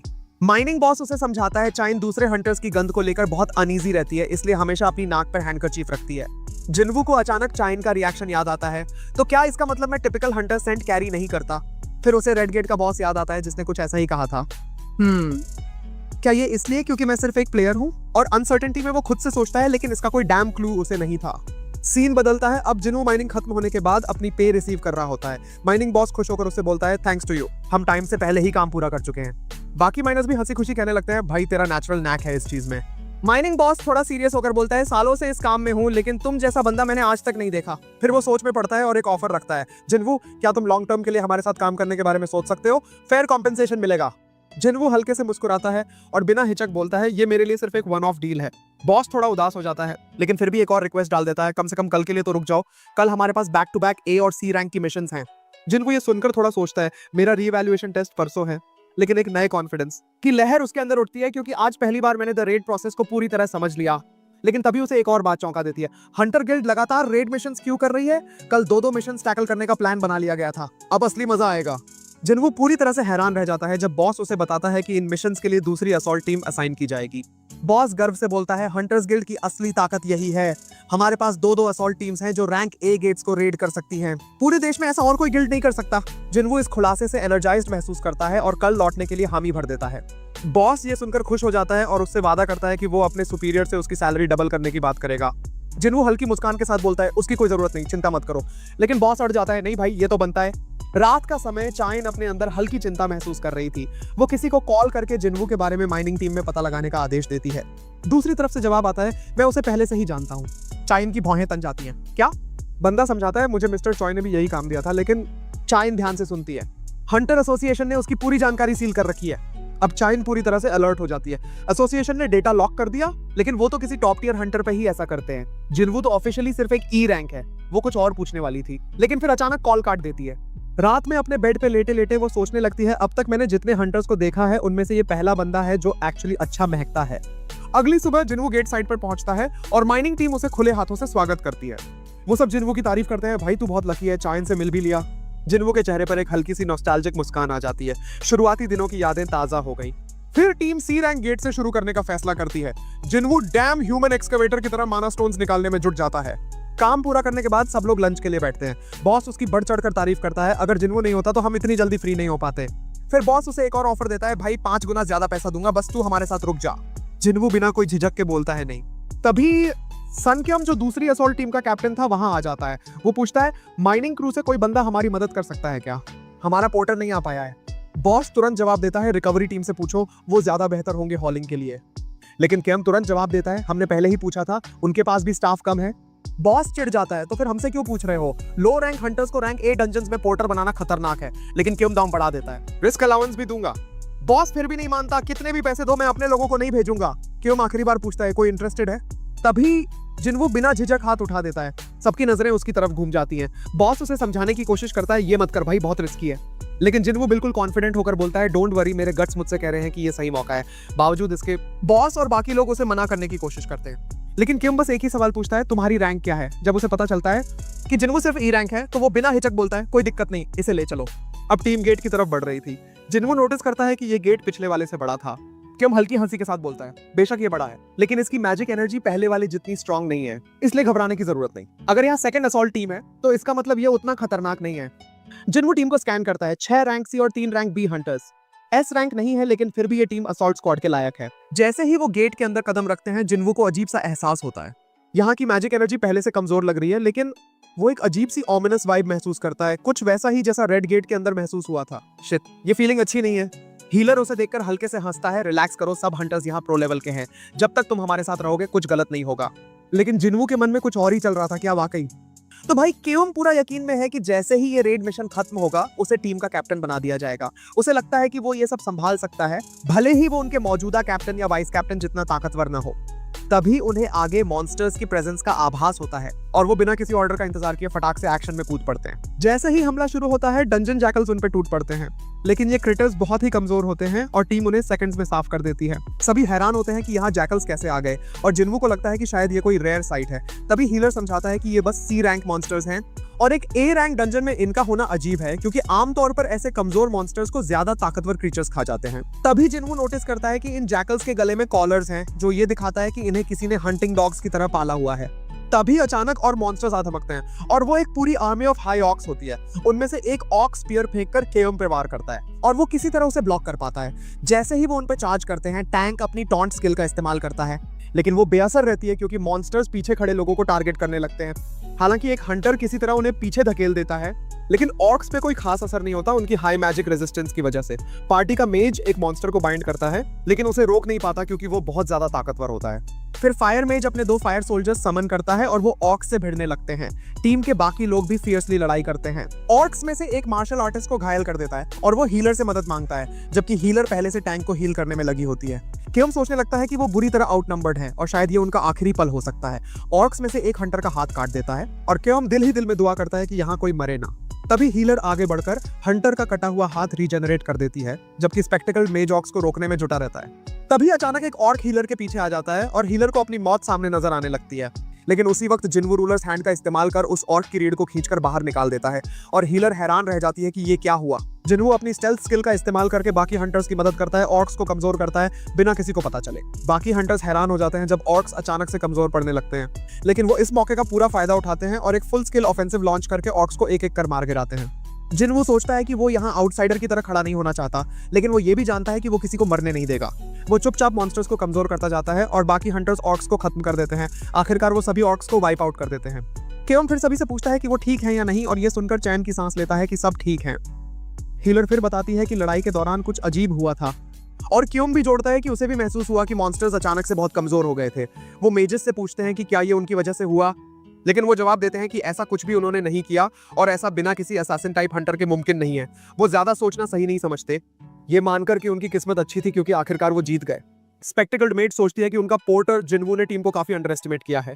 उसे तो पता होना चाहिए था कि अगर कोई मैजिक कास्टर टीम में हो तो उसकी स्टेल्थ स्किल डिटेक्ट हो जाएगी, लेकिन वो इस बारे में चुप रहने का फैसला करती है, ये मानते हुए कि उसके पास इसके कुछ कारण होंगे। और इतना तो वो उसे इस बात का एहसान मानती है कि उसने उन्हें बचने में मदद की। फिर हंटर्स अपने कैप्टन से पूछते हैं कि अब आगे बढ़ना चाहिए या पीछे हटना चाहिए। वो बताते हैं कि इस डंजन को टैकल करने के लिए कम से कम 2 और हीलर्स और 3 और मेजर्स की जरूरत होगी। इस तगड़े सुझाव के साथ टीम रिट्रीट करने की सलाह देती है। कैप्टन थोड़ी देर के लिए स्थिति पर विचार करता है और जिन्वू समझता है कि इतने खतरनाक डंजन में आगे बढ़ने की झिझक वाजिब है। आखिरकार लीडर वापस जाने का फैसला करता है, जिससे सबको काफी राहत मिलती है। जब वो बाहर जाने वाले गेट तक पहुंचते हैं तो देखते हैं कि वो एक बैरियर से सील हो चुका है, फीचर जो पहले यहाँ नहीं था जब वो डंजन में दाखिल हुए थे। मेजर्स आगे बढ़कर बैरियर को हटाने की कोशिश करते हैं और सभी इस बात से खुश होते हैं कि उन्होंने रिट्रीट करने का सही फैसला लिया था, क्योंकि ये डंजन क्लियरली किसी बहुत पावरफुल एंटिटी का घर है। तभी अचानक सभी को एक जबरदस्त सर्ज ऑफ मैजिक का एहसास होता है, जिससे ये सवाल उठता है कि क्या ये बॉस है। मेजर्स जैसे ही बैरियर को डिसमेंटल करने की कोशिश करते हैं, जिन्वू जोर से सोचता है कि इतनी बड़ी मैजिकल फ्लक्चुएशन को बाहर रहते हुए क्यों नहीं डिटेक्ट किया गया था, क्योंकि एक बी रैंक हंटर भी इसे पकड़ सकता था। तभी मेजर्स अचानक से बुरी तरह ब्लीडिंग करने लगते हैं और सभी को एहसास होता है कि किसी ने बैरियर को एक स्नीकी ट्रैप के तौर पर कर्स कर रखा था। कैप्टन जल्दी से एक हंटर को डिवाइन मैजिक कास्ट करने का आदेश देता है, लेकिन कोई ध्यान नहीं देता। जब वो मुड़कर देखता है कि क्या हो रहा है तो वो देखता है कि एक पूरी आर्मी ऑफ ऑर्क्स उनके पीछे खड़ी है। लगभग 25 ऑर्क्स होते हैं और दोनों तरफ के लीडर्स बीच में आकर मिलते हैं।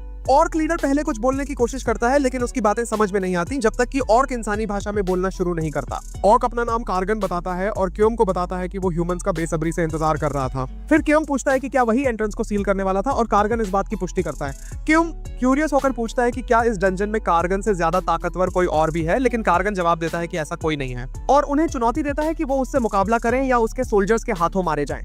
बिना ज्यादा सोचे केओम का सामना करने का फैसला करता है और ऑर्क्स उन्हें अंदर ले जाने लगते हैं, लेकिन इससे पहले केओम चुपचाप जिन्वू को बताता है कि उनका प्लान ये है कि जैसे ही वो बॉस के चैम्बर में पहुंचेंगे वो हमला करेंगे, जिससे बैरियर कुछ देर के लिए डिसेबल हो जाएगा। वो जिन्वू को निर्देश देता है कि जैसे ही बैरियर हटे वो मौका पाकर भाग निकले और दूसरे असॉल्ट टीम को अलर्ट करे। जिन्वू सोचने लगता है कि क्या ये सब लोग अपनी मौत को खुद ही न्योता दे रहे हैं, लेकिन केओम ब्लंटली उसे याद दिलाता है कि उनका मिशन गेट को बंद करना है, वापस जिंदा लौटना जरूरी नहीं है। हीलर तब जिन्वू को एक छोटा सा विल थमाती है और उससे बोलती है कि अगर कुछ भी गलत होता है तो इसे उसके परिवार तक पहुंचा दे। जिन्वू भारी मन से उसे स्वीकार करता है, लेकिन दिल से उम्मीद करता है कि ऐसी नौबत कभी ना आए। हीलर उसे ये भी बोलती है कि वो किसी भी हाल में खुद को बचाए, जबकि बाकी लोग मिशन पूरा करेंगे। जिन्वू सोचता है कि ये सिचुएशन डबल डंजन जैसी ही लगती है, लेकिन यहाँ के लोग बिल्कुल अलग हैं उन लोगों से जिनका वो पहले सामना कर चुका है। इसी दौरान गेट के बाहर चाइन फ्रैंटिकली जिन्वू को ढूंढ रही होती है, ये सोचते हुए कि कहीं उसने टीम को छोड़कर भाग तो नहीं लिया। माइनिंग बॉस उसकी बेचैनी देखकर जिन्वू के बारे में पूछता है और उसे पता चलता है कि जिन्वू गेट के अंदर एक पोर्टर के तौर पर घुस चुका है। वापस अंदर जिन्वू और उसकी टीम आखिरकार एक थ्रोन रूम तक पहुंचते हैं, जहां उन्हें कार्गन और एक विशाल खौफनाक ऑर्क्स की सेना से सामना होता है। गेट के बाहर चाह वहीं खड़ी सोच रही थी कि आखिर जिन्वू ने पोर्टर बनकर एंटर क्यों किया, जबकि वो सिर्फ एक ही लाइफ के साथ जी रहा है। उसे याद आता है कि कल उसने उसे बॉस रूम के सामने एक हथियार हाथ में लिए खड़े देखा था, जिससे वो अब और भी ज्यादा सस्पिशियस लगने लगा था।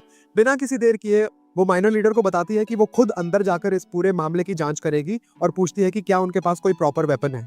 लीडर थोड़ा अफसोस जताते हुए उसे एक पिकैक्स थमा देता है, क्योंकि उसके पास हथियार जैसा कुछ भी नहीं होता, बस कुछ और माइनिंग टूल्स पड़े होते हैं। चाह पहले खाली हाथ अंदर जाने की सोचती है, लेकिन लीडर उसे डाउटफुल लुक देते हुए पूछता है, क्या बिना किसी हथियार के मैनेज कर पाओगी? चाह थोड़ी झिझकती है, मगर फिर पिकैक्स को मजबूरन पकड़ लेती है और अंदर बढ़ जाती है। अब सीन कट होता है अंदर गेट के भीतर। सारे हंटर्स हैरान खड़े थे, क्योंकि इतनी भारी संख्या में हाई लेवल ऑनर्क्स देखकर उनकी सांसें थम सी गई थी। अगर ये सभी बाहर निकल गए तो पूरे शहर को तबाह करने के लिए काफी होंगे। और तो और ये सब ऑर्क आर्मी के 4 जनरल्स के मुकाबले कुछ भी नहीं थे, जो बाकी हॉर्ड से भी ज्यादा ताकतवर लग रहे थे। तभी बॉस खुद ऑनर्क्स को साइलेंट रहने का हुक्म देता है, और जैसे ही उसका आदेश मिलता है सभी ऑनर्क्स बिना एक और आवाज किए शांत हो जाते हैं। पूरी बैटलफील्ड में सिर्फ सन्नाटा था। ये इतने डिसिप्लिन्ड क्यों हैं? हंटर्स के दिमाग में ये सवाल गूंज रहा था। तभी उन्हें एहसास हुआ कि इनका मिशन शायद गेट को बंद करना है, और अगर उन्हें इसे रोकना है तो बस एक ही रास्ता है, डंजियन बॉस को हराना। लेकिन तभी एक और ड्रामेटिक मोमेंट आता है। बॉस अपने चेहरे से मास्क उतार देता है, और अगले ही पल पूरी बैटलफील्ड में एक ऐसा मैजिकल प्रेशर फैलता है जिससे हंटर्स की हालत पतली हो जाती है। सबके चेहरे का रंग उड़ चुका था। तभी बॉस एक कोल्ड टोन में बोलता है, तुम सब यहाँ सिर्फ मेरी एंटरटेनमेंट के लिए आए हो, और मैं तुम्हें एक एक करके मारूंगा। ये सुनकर सारे हंटर्स को तो जैसे यकीन ही नहीं हुआ कि उनकी पूरी जंग सिर्फ एक मजाक की तरह ट्रीट की जा रही थी। साले को हम खिलौने लग रहे हैं क्या? सब हिल चुके थे। तभी बॉस की नजर जिन्वू पर पड़ती है। इंसानों की भीड़ में एक और भी खास चीज छुपी है, बट इससे पहले कि बॉस कुछ करे, क्यून ने एक जबरदस्त मूव लिया। डायरेक्टली बॉस की ओर चार्ज मार दिया। अबे सब मेरे साथ अटैक करो। लेकिन जब उसने पीछे देखा तो सभी ठंड पड़े थे, कोई भी उसके साथ अटैक करने को तैयार नहीं था।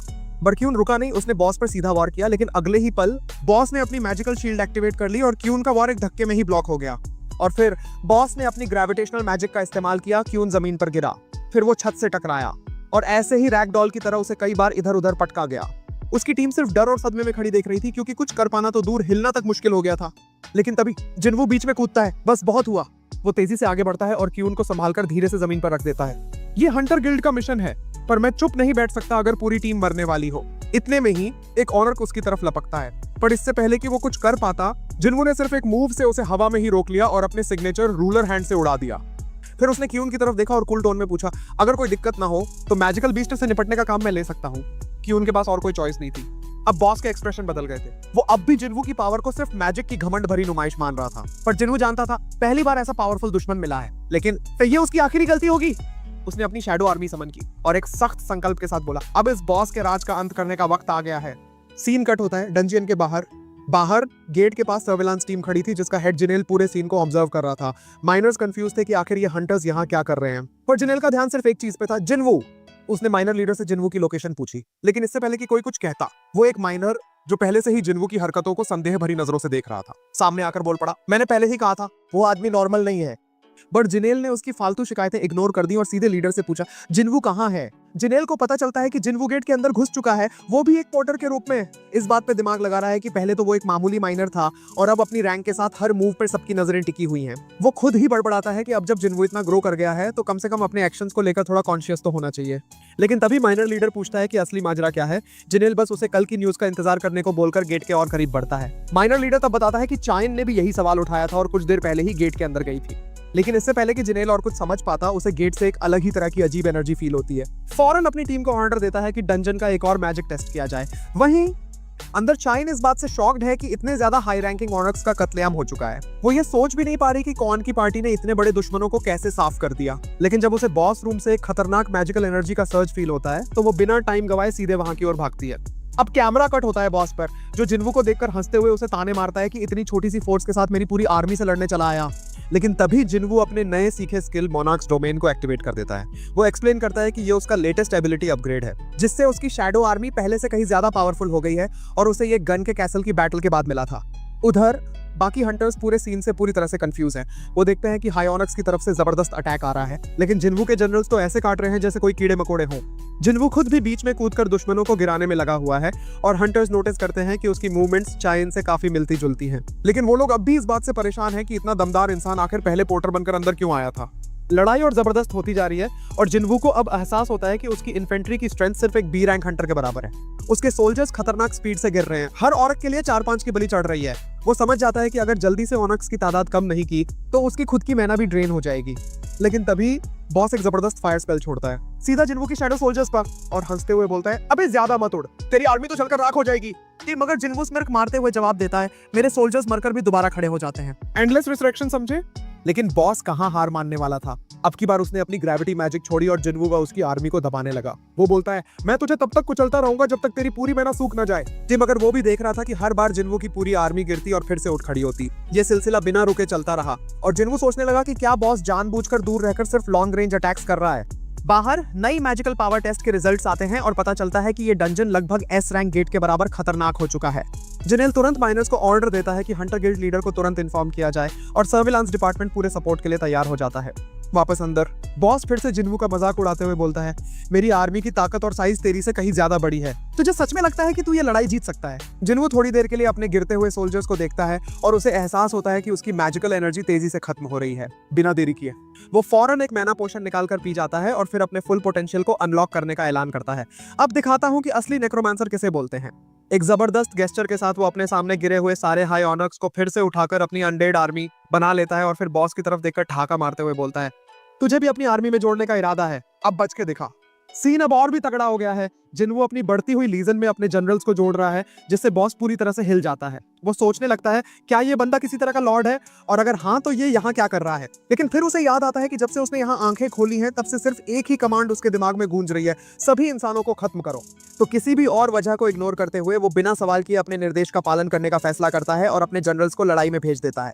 अब सीन कट होता है हंटर गिल्ड की ओर, जहां मिस्टर चोई पूरी तरह से दंग है ये देखकर कि गेट की पावर लगभग एस रैंक के बराबर हो चुकी है। वो समझ जाता है कि अगर ये रिपोर्ट गलत होती तो काहुन और उसकी टीम अब तक डंजन से बाहर आ चुकी होती। उसे एहसास होता है कि अगर जल्द ही कुछ नहीं किया गया तो ये एक बड़े डिजास्टर को जन्म दे सकता है, कुछ वैसा ही जैसा जो आइलैंड पर हुआ था। राहत की बात बस इतनी है कि अभी भी तबाही रोकने का वक्त है। मिस्टर चोई तुरंत अपने असिस्टेंट को हंटर गिल्ड के सभी ए रैंक और उससे ऊपर के हंटर्स को इकट्ठा करने का आदेश देता है। यहाँ तक कि वो व्हाइट टाइगर गिल्ड और एफ गिल्ड से भी मदद लेने की बात करता है। असिस्टेंट इस बात से थोड़ा चौंक जाता है, लेकिन मिस्टर चोई जोर देकर बोलता है कि अभी उनका एकमात्र काम हालात को और बिगड़ने से रोकना है। वापस बॉस रूम में लड़ाई और भीषण हो चुकी है। जिन्वू के जनरल्स ऑनर कमांडर से भिड़ रहे हैं और उसकी सेना दुश्मनों पर भारी पड़ रही है। लेकिन ये देखकर कि उसके अपने जनरल्स लगातार गिर रहे हैं, बॉस गुस्से में आ जाता है। तभी कुछ हंटर्स जिन्वू की मदद के लिए आगे बढ़ते हैं, लेकिन बॉस उन्हें रोकने के लिए अपनी कर्स मैजिक का इस्तेमाल करता है, जिससे कई हंटर्स घायल हो जाते हैं। ऊंचाई से देखता हुआ बॉस ताने मारता है, तू इस लड़ाई में कूदा ही क्यों? तुझे तो इस दिन का पछतावा होगा। वो एक के बाद एक खतरनाक कर्स छोड़ता है, ब्लाइंडनेस, लेथर्जी और स्लीप। लेकिन जिन्वू बिना किसी असर के वहां खड़ा रहता है और ठंडे अंदाज में बोलता है, मुझ पर यह सब बेकार है, हेल्थ और लॉन्गेविटी स्किल्स समझे। इसके बाद वो अपने मैजिक्स को समन कर देता है। बॉस भी जवाब में एक भारी भरकम मैजिकल शील्ड खड़ा कर देता है, लेकिन जिन्वू के मैजिक्स उसे काउंटर करते हुए एक भयंकर फायरबॉल छोड़ते हैं, जिसे स्फीयर ऑफ एवरेशियस से बूस्ट किया गया है। जलता हुआ गोला बॉस के बैरियर को चीरता हुआ उसके ऊपर आ गिरता है, जिससे वो आग बबूला हो जाता है। तभी चाइन अचानक सीन में एंट्री लेती है। उसकी आंखें चौड़ी हो जाती हैं जब वो पूरे बैटलफील्ड का हाहाकार देखती है। कई हंटर्स जमीन पे पड़े हैं और क्यों गंभीर रूप से घायल है, जिसे तुरंत हील किया जा रहा है। जब चाइन पूछती है, यहाँ चल क्या रहा है, तो लड़ने वाले बस कंफ्यूज होकर एक दूसरे को देखने लगते हैं। बॉस अब अपनी ताकत को और भी बढ़ा लेता है। मैजिकल स्ट्रेंथ और स्पेल्स के जरिए खुद को एक विशाल दानव में बदल लेता है। उसकी नीयत साफ है जिन्वू को अपने पैरों तले कुचलने की, लेकिन जिन्वू भी कम नहीं। वो अपनी निम्बल मूवमेंट से बॉस के बड़े बड़े अटैक्स को ऐसे डॉज करता है जैसे ये कोई मजाक हो। वो ठंडी आवाज में बोलता है, मुझे हमेशा से जायंट्स पसंद नहीं थे, शायद डबल डंजन में मिले जायंट्स की वजह से। बदले में बॉस चारों तरफ आग बरसाना शुरू कर देता है, इस बात की परवाह किए बिना कि उसके अपने ही आदमी भी जल रहे हैं। गुस्से से भरा बॉस ताना मारता है, अब भी सोचता है कि मेरे खिलाफ टिक सकता है। जिन्वू बस हल्की सी स्माइल देता है और बिना किसी हिचकिचाहट के सीधे बॉस के चेहरे की ओर छलांग लगाता है। उसकी तलवार सीधा बॉस की आंख में घुस जाती है। वो ठंडे लहजे में बोलता है, जायंट में बदलकर तू बस और बड़ा टारगेट बन गया, और हाँ, अकेला मैच बिना किसी गार्ड्स के कभी भी एक असैसिन टाइप हंटर से नहीं जीत सकता। बॉस गुस्से में जलते हुए फायर स्पेल्स फेंकता है, लेकिन जिन्वू हर एक ब्लास्ट को आसानी से इवेड करता है और काउंटर अटैक में अपनी डैगर से वार करता है। लेकिन जैसे ही उसकी ब्लेड बॉस के शरीर से टकराती है, उसे एहसास होता है कि उसकी स्ट्रेंथ अलोन इस लड़ाई में काम नहीं आएगी, सिर्फ ब्रूट फोर्स से काम नहीं चलेगा। जिन्वू खुद से बड़बड़ाता है।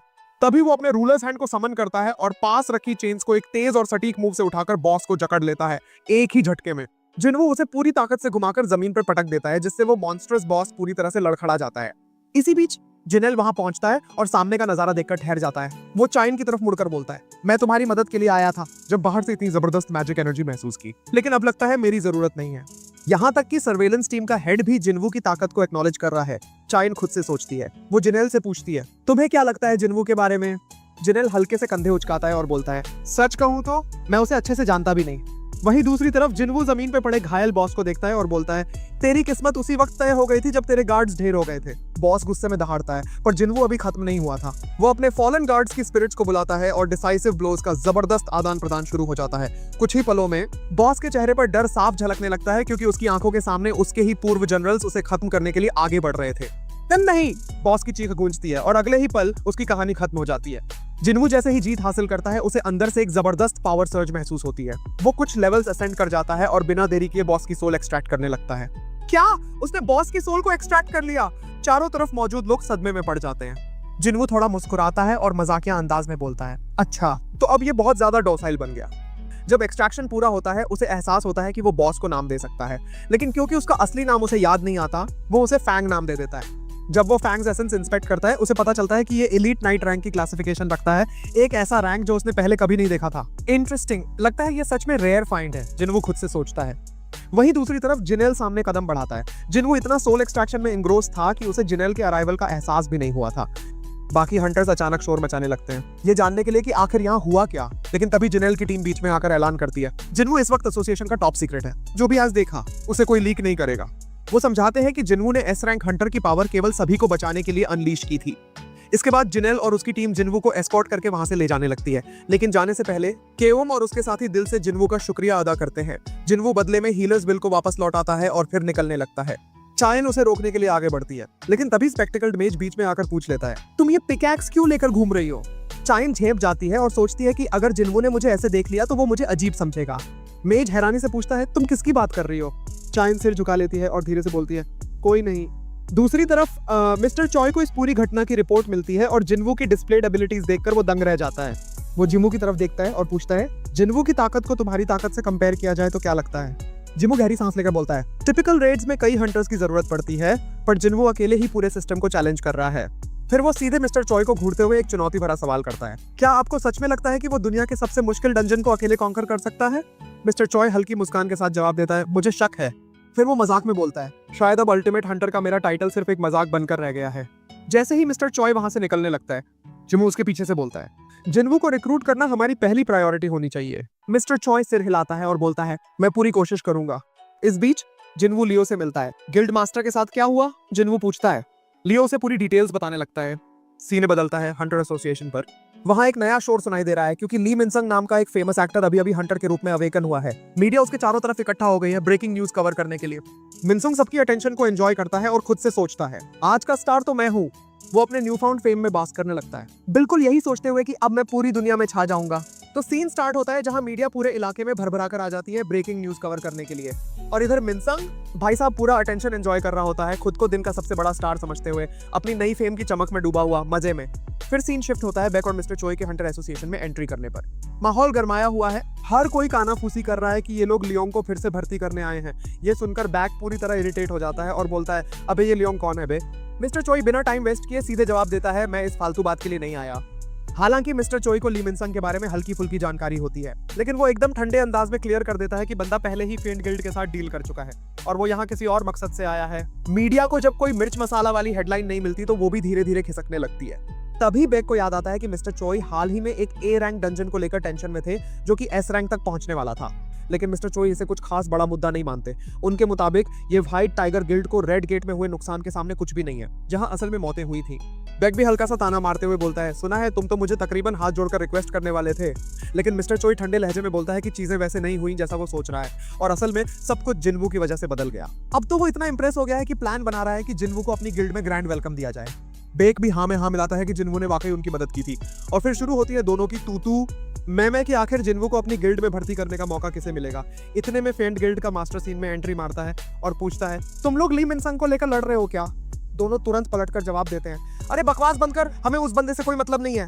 तभी जिनवू खुद एसोसिएशन में एंट्री लेता है और पूरी हलचल देखकर कंफ्यूज हो जाता है कि आखिर चल क्या रहा है। दूसरी तरफ जेएनए स्कूल की लड़कियां न्यूज में ली मिनसंग की चर्चा सुन रही होती हैं। बात निकलती है कि मिनसंग का नाम एक्टर होने के साथ साथ स्कैंडल्स में भी खूब रहा है। अफवाहें हैं कि हर उस एक्ट्रेस के साथ उसका अफेयर रहता है जिसके साथ वो काम करता है। वापस एसोसिएशन में मिनसंग मीडिया को अटेंशन देकर एकदम नए अवतार में नजर आता है। वो पूरी गंभीरता के साथ अनाउंस करता है, मैंने फैसला कर लिया है, अब मैं हंटर बनूंगा। और उसके इस बड़े बयान के साथ वो खुलासा करता है कि वो फेन गिल्ड को ज्वाइन कर रहा है मास्टर लुनार्जू की लीडरशिप में। मीडिया वाले झट से सवाल दाग देते हैं, तो क्या इसका मतलब ये है कि आप शोबिज छोड़ रहे हैं? हर कोई उसकी इस अनएक्सपेक्टेड अनाउंसमेंट से हैरान रह जाता है, खासकर तब जब उसे अब तक अपनी आधिकारिक हंटर रैंक का भी पता नहीं था। लेकिन मिनसंग भाई साहब पूरे कॉन्फिडेंस में ठहाका लगाते हुए बोलता है, अरे छोड़ो ना, मुझे पता है कि मैं ए रैंक हंटर हूँ। फिर गर्व से अपने 2 साल के कॉन्ट्रैक्ट की बात करता है, जिसके बाद वो इंडस्ट्री में वापसी करेगा और तब तक उसके सारे स्कैंडल्स बस पुरानी बातें बनकर रह जाएंगी। वो पूरी एक्टिंग के साथ दिखाता है कि कैसे वो अपनी जान को दांव पे लगाने के लिए तैयार है, चाहे उसकी रैंक कुछ भी हो। लेकिन इतने में जैसे ही जिनवू चुपचाप एसोसिएशन के अंदर घुसने की कोशिश करता है, तभी वहां के गार्ड्स उसे नोटिस कर लेते हैं। तो जैसे ही जिनवू एसोसिएशन के अंदर घुसने की कोशिश करता है, गार्ड्स उसे रोक लेते हैं और बोलते हैं कि जब तक कॉन्फ्रेंस खत्म नहीं होती वो अंदर नहीं जा सकता। लेकिन तभी गनी धमाकेदार एंट्री मारता है और ऐलान करता है, जिनवू पहले से ही मेरा गेस्ट है। वो याद दिलाता है कि उसने खास तौर पर रिक्वेस्ट की थी कि इस वक्त कोई प्रेस कॉन्फ्रेंस ना हो। मिनसंग को यह दखलंदाजी बिल्कुल नहीं भाती, लेकिन गनी को कोई फर्क नहीं पड़ता। वो बेझिझक जिनवू को अंदर ले जाता है। अब मीडिया और भी ज्यादा जिज्ञासु हो जाती है, आखिर ये जिनवू है कौन? इसी बीच मिनसंग खुद को एसोसिएशन के अंदर घुसाने की कोशिश करता है ताकि अपनी आधिकारिक अप्रेजल करवा सके, लेकिन जिनेल उसे रोक देता है। वो चेतावनी देता है कि अभी दूसरे हंटर्स का रीअसेसमेंट चल रहा है, इसलिए वो अंदर नहीं जा सकता। मिनसंग गुस्से में भड़क उठता है और जिनेल से पूछता है, तू जानता भी है मैं कौन हूं? बस एक शब्द बोल दूं तो तेरी नौकरी चली जाएगी। मगर जिनेल को उसकी पहचान से कोई फर्क नहीं पड़ता। वो ठंडे अंदाज में जवाब देता है, बाहर रुको नहीं तो दिक्कत होगी। दूसरी तरफ गनी जिनवू को रीअसेसमेंट वेन्यू तक ले जाता है, जहां जिनवू नोटिस करता है कि मिस्टर चोई और बेक भी वहां उसकी पावर का इवैल्यूएशन देखने के लिए मौजूद है। असेसमेंट शुरू होने से पहले इवैल्यूएटर उससे पूछते हैं कि वो किन किन कैपेबिलिटीज का यूज करता है। जिनवू बड़े ही कैजुअल अंदाज में एक सोल्जर समन कर देता है, लेकिन गनी जानता है कि ये तो बस ट्रेलर है, पूरी फिल्म अभी बाकी है। उसे जिनेल पहले ही जिनवू की असली ताकत के बारे में बता चुका होता है। जिनवू फैसला करता है कि अब अपने असली पावर का प्रदर्शन करने का समय आ गया है। वो एक नहीं पूरी की पूरी अपनी आर्मी समन कर देता है। मैं 100 से ज्यादा सोल्जर्स कभी भी बुला सकता हूँ, जिनवू गर्व से ऐलान करता है। गनी हैरानी से सन्न रह जाता है, जबकि मिस्टर चोई और बेक जिनवू की जादुई एनर्जी को महसूस कर सकते हैं। इतनी जबरदस्त ताकत देखकर वे खुद सोच में पड़ जाते हैं कि क्या जिनवू उनसे भी ज्यादा पावरफुल हो चुका है।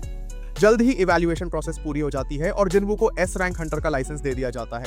वो सोचता है कि अब इस नए स्टेटस के साथ अगर वो स्फीयर ऑफ एवेरिशस बेचता भी है तो कोई उस पर शक नहीं करेगा। इन पैसों से वो खुद को और बेहतर तरीके से तैयार कर सकता है। नई दृढ़ता के साथ वो तय करता है कि उसका अगला टारगेट डीमन कैसल होगा और गनी बेसब्री से देखना चाहता है कि वो आगे क्या करता है। एसोसिएशन से बाहर निकलते ही जिनवू को मिस्टर चोई और बेक रोकने की कोशिश करते हैं ताकि उसे अपनी गिल्ड में भर्ती कर सके, लेकिन जिनवू बिना रुके आगे बढ़ जाता है और बोलता है कि उसके पास और भी जरूरी काम है।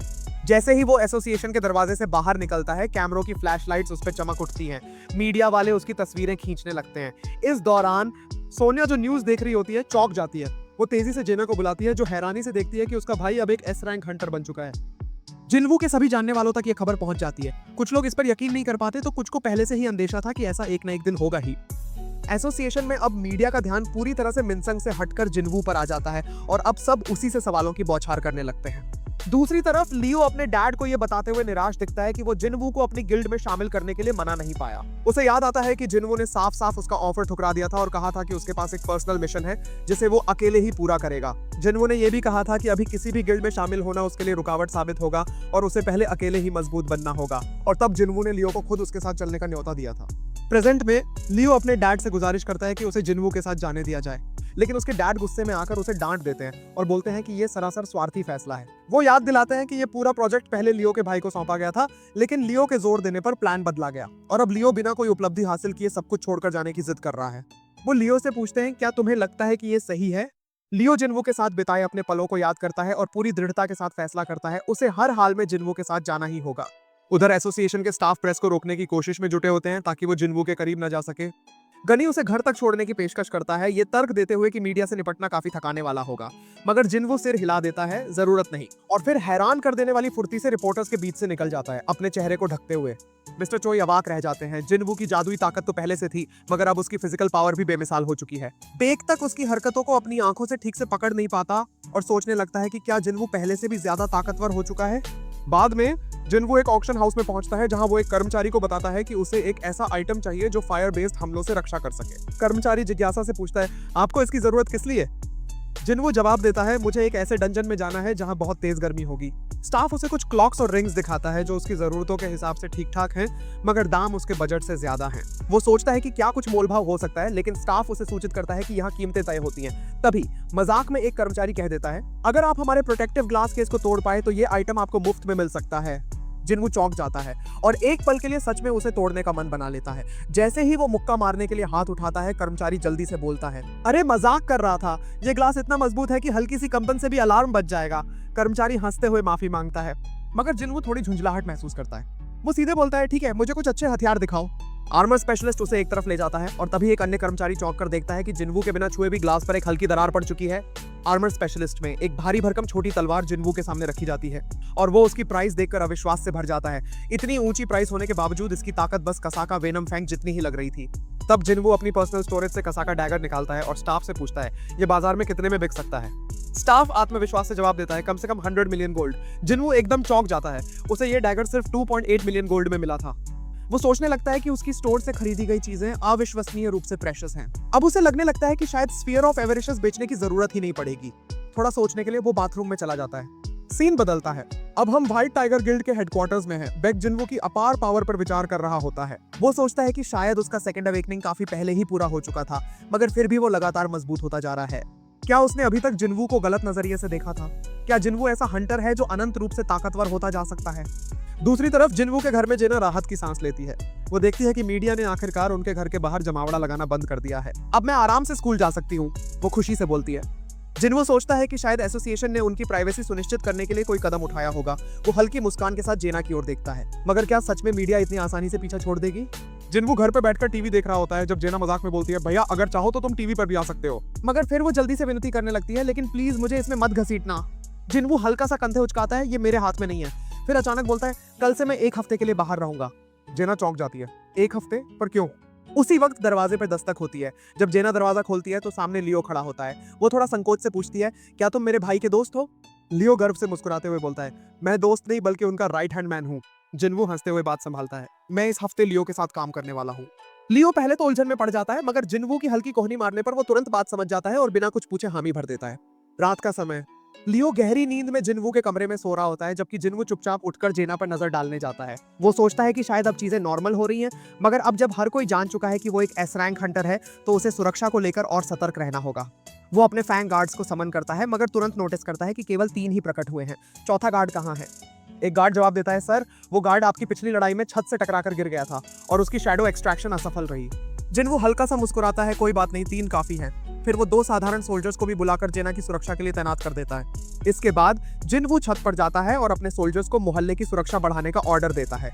उसकी नजरें आसमान की ओर उठती हैं, जहां एक जादुई उड़ने वाला जानवर शान से परों को फैलाए उड़ रहा होता है। अगले दिन जिन्वू और लियो एक गाड़ी में साथ सफर कर रहे होते हैं। लियो उत्सुकता से पूछता है, तुम्हारा डेवन टावर में क्या काम है? जिन्वू शांति से जवाब देता है, मैं वहां 1 हफ्ते तक ट्रेनिंग करने जा रहा हूँ। लियो आश्चर्यचकित होकर पूछता है, पर तुम तो पहले ही एस रैंक हंटर हो, तुम्हें और ट्रेनिंग की क्या जरूरत? जिन्वू हल्की मुस्कान के साथ बोलता है, मुझे हमेशा और ताकतवर बनने की चाहत रहती है। लियो को यह सुनकर कोई आश्चर्य नहीं होता, क्योंकि वो जानता है कि जिन्वू की एम्बिशन बाकी हंटर्स से कहीं आगे है। अब जिन्वू टावर के भीतर एंटर करता है, पहने हुए वाटर बेस्ड रिंग और विंड रोब। उसकी आंखों में नए मिशन को पूरा करने का जुनून झलकता है। एक नई क्वेस्ट एक्टिवेट होती है, टॉप फ्लोर पे मौजूद डीमन मोनार्क बैरन को डिफीट करो। इनाम, शैडो एक्सचेंज एबिलिटी का run stone plus 30 ability points.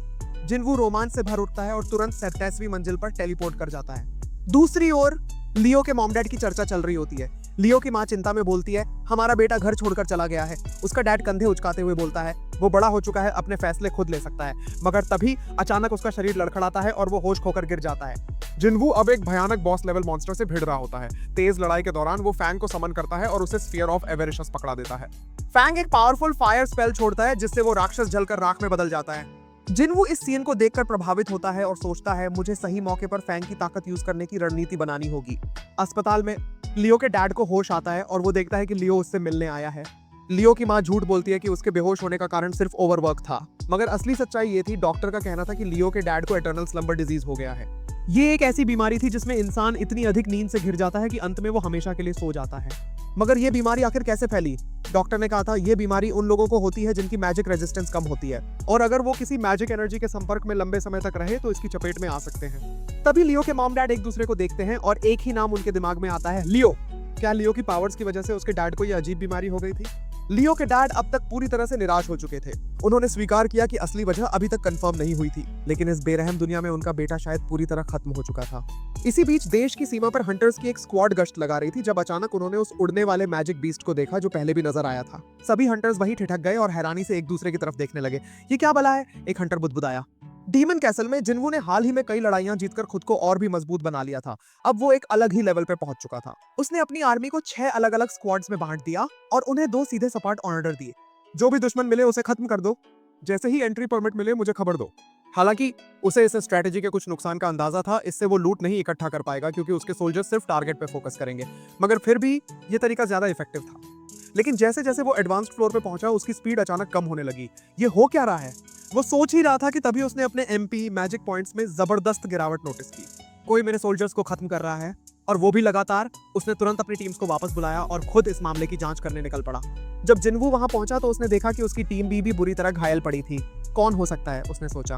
फिर उसने गौर किया कि फांग की टीम टीम ए के ज्यादा करीब थी, फिर भी दुश्मन ने टीम बी को ही क्यों टारगेट किया।